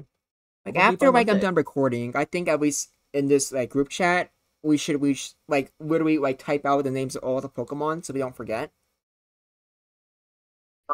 Yes, yeah. Having it there would be very handy. You know what? I'm gonna do that right now. All right. There he is, So, saving us all. I think that's I Let's think clip. like that's like the third time we set this now, but I think like we actually mean it this Yep, time. I'm pretty sure that's everything. yep, and I think we've just hit 3 hours on the nose, so it's a good time to stop. I think. Okay, thank God that the people on my channel are more so like they more so just treat this as like a podcast series because like well what we are right now literally is a podcast. So Yeah, yeah. and I'm gonna listen through this while I'm at work, so that's brilliant. That'll be funny.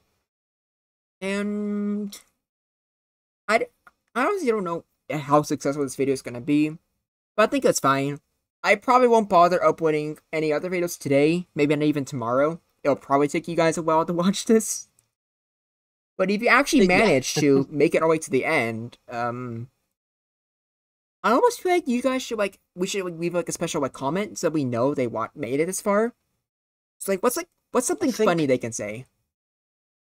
annihilation. Yes, Annihilation. that's perfect. Okay, if you made it this far, Yeah, comment in all caps annihilation. Uh, yeah. Oh, it doesn't matter if you spell it yep, wrong that's it. because I That's don't it. care. Nope, they're confused, but they've got the spirit. That's all they Exactly. need. All right, Zach and Cyber. Do you guys have any other like final thoughts you want to say before I stop recording? Cyber, you go first. Alright. Well, the only thing I want to add now is that I don't really care what happens in season 2. I just want Groundback to not win. Oh yes, yes. Both me and you were wronged by this But heinous man. how did I wrong you? You took it away from me. There I was in the finals, and you beat me. You took it away from me. It could have been Cyber and me in the winners losers grand finals, but no, you had to use your YouTuber bonus, whatever they've been paying you, and you rigged the tournament. So there we go. Okay, wasn't here, Buckaroo. Like, I am like really rich. my ad video right now on YouTube Studio literally says $1.40. So do not mess with me. You got it? I am Well, rich. Okay, all right. Oh, Yeah. that's like, well, no, there is inflation actually. Yeah, like it was originally $2, but YouTube likes to take some of your money because they hate you. Yeah. They If hit it was me? like $2, So they I took would your have been money? unstoppable. But since I don't have like $2, they took 20 cents away from me. I don't know. It's criminal. Why am I still going on? This is wasting time. Sorry, everyone. Yes. Goodbye, everybody. Yeah. Goodbye, everyone. Everyone. Yeah. Annihilation. This is Groundback, and I look forward to hearing from you. Annihilation.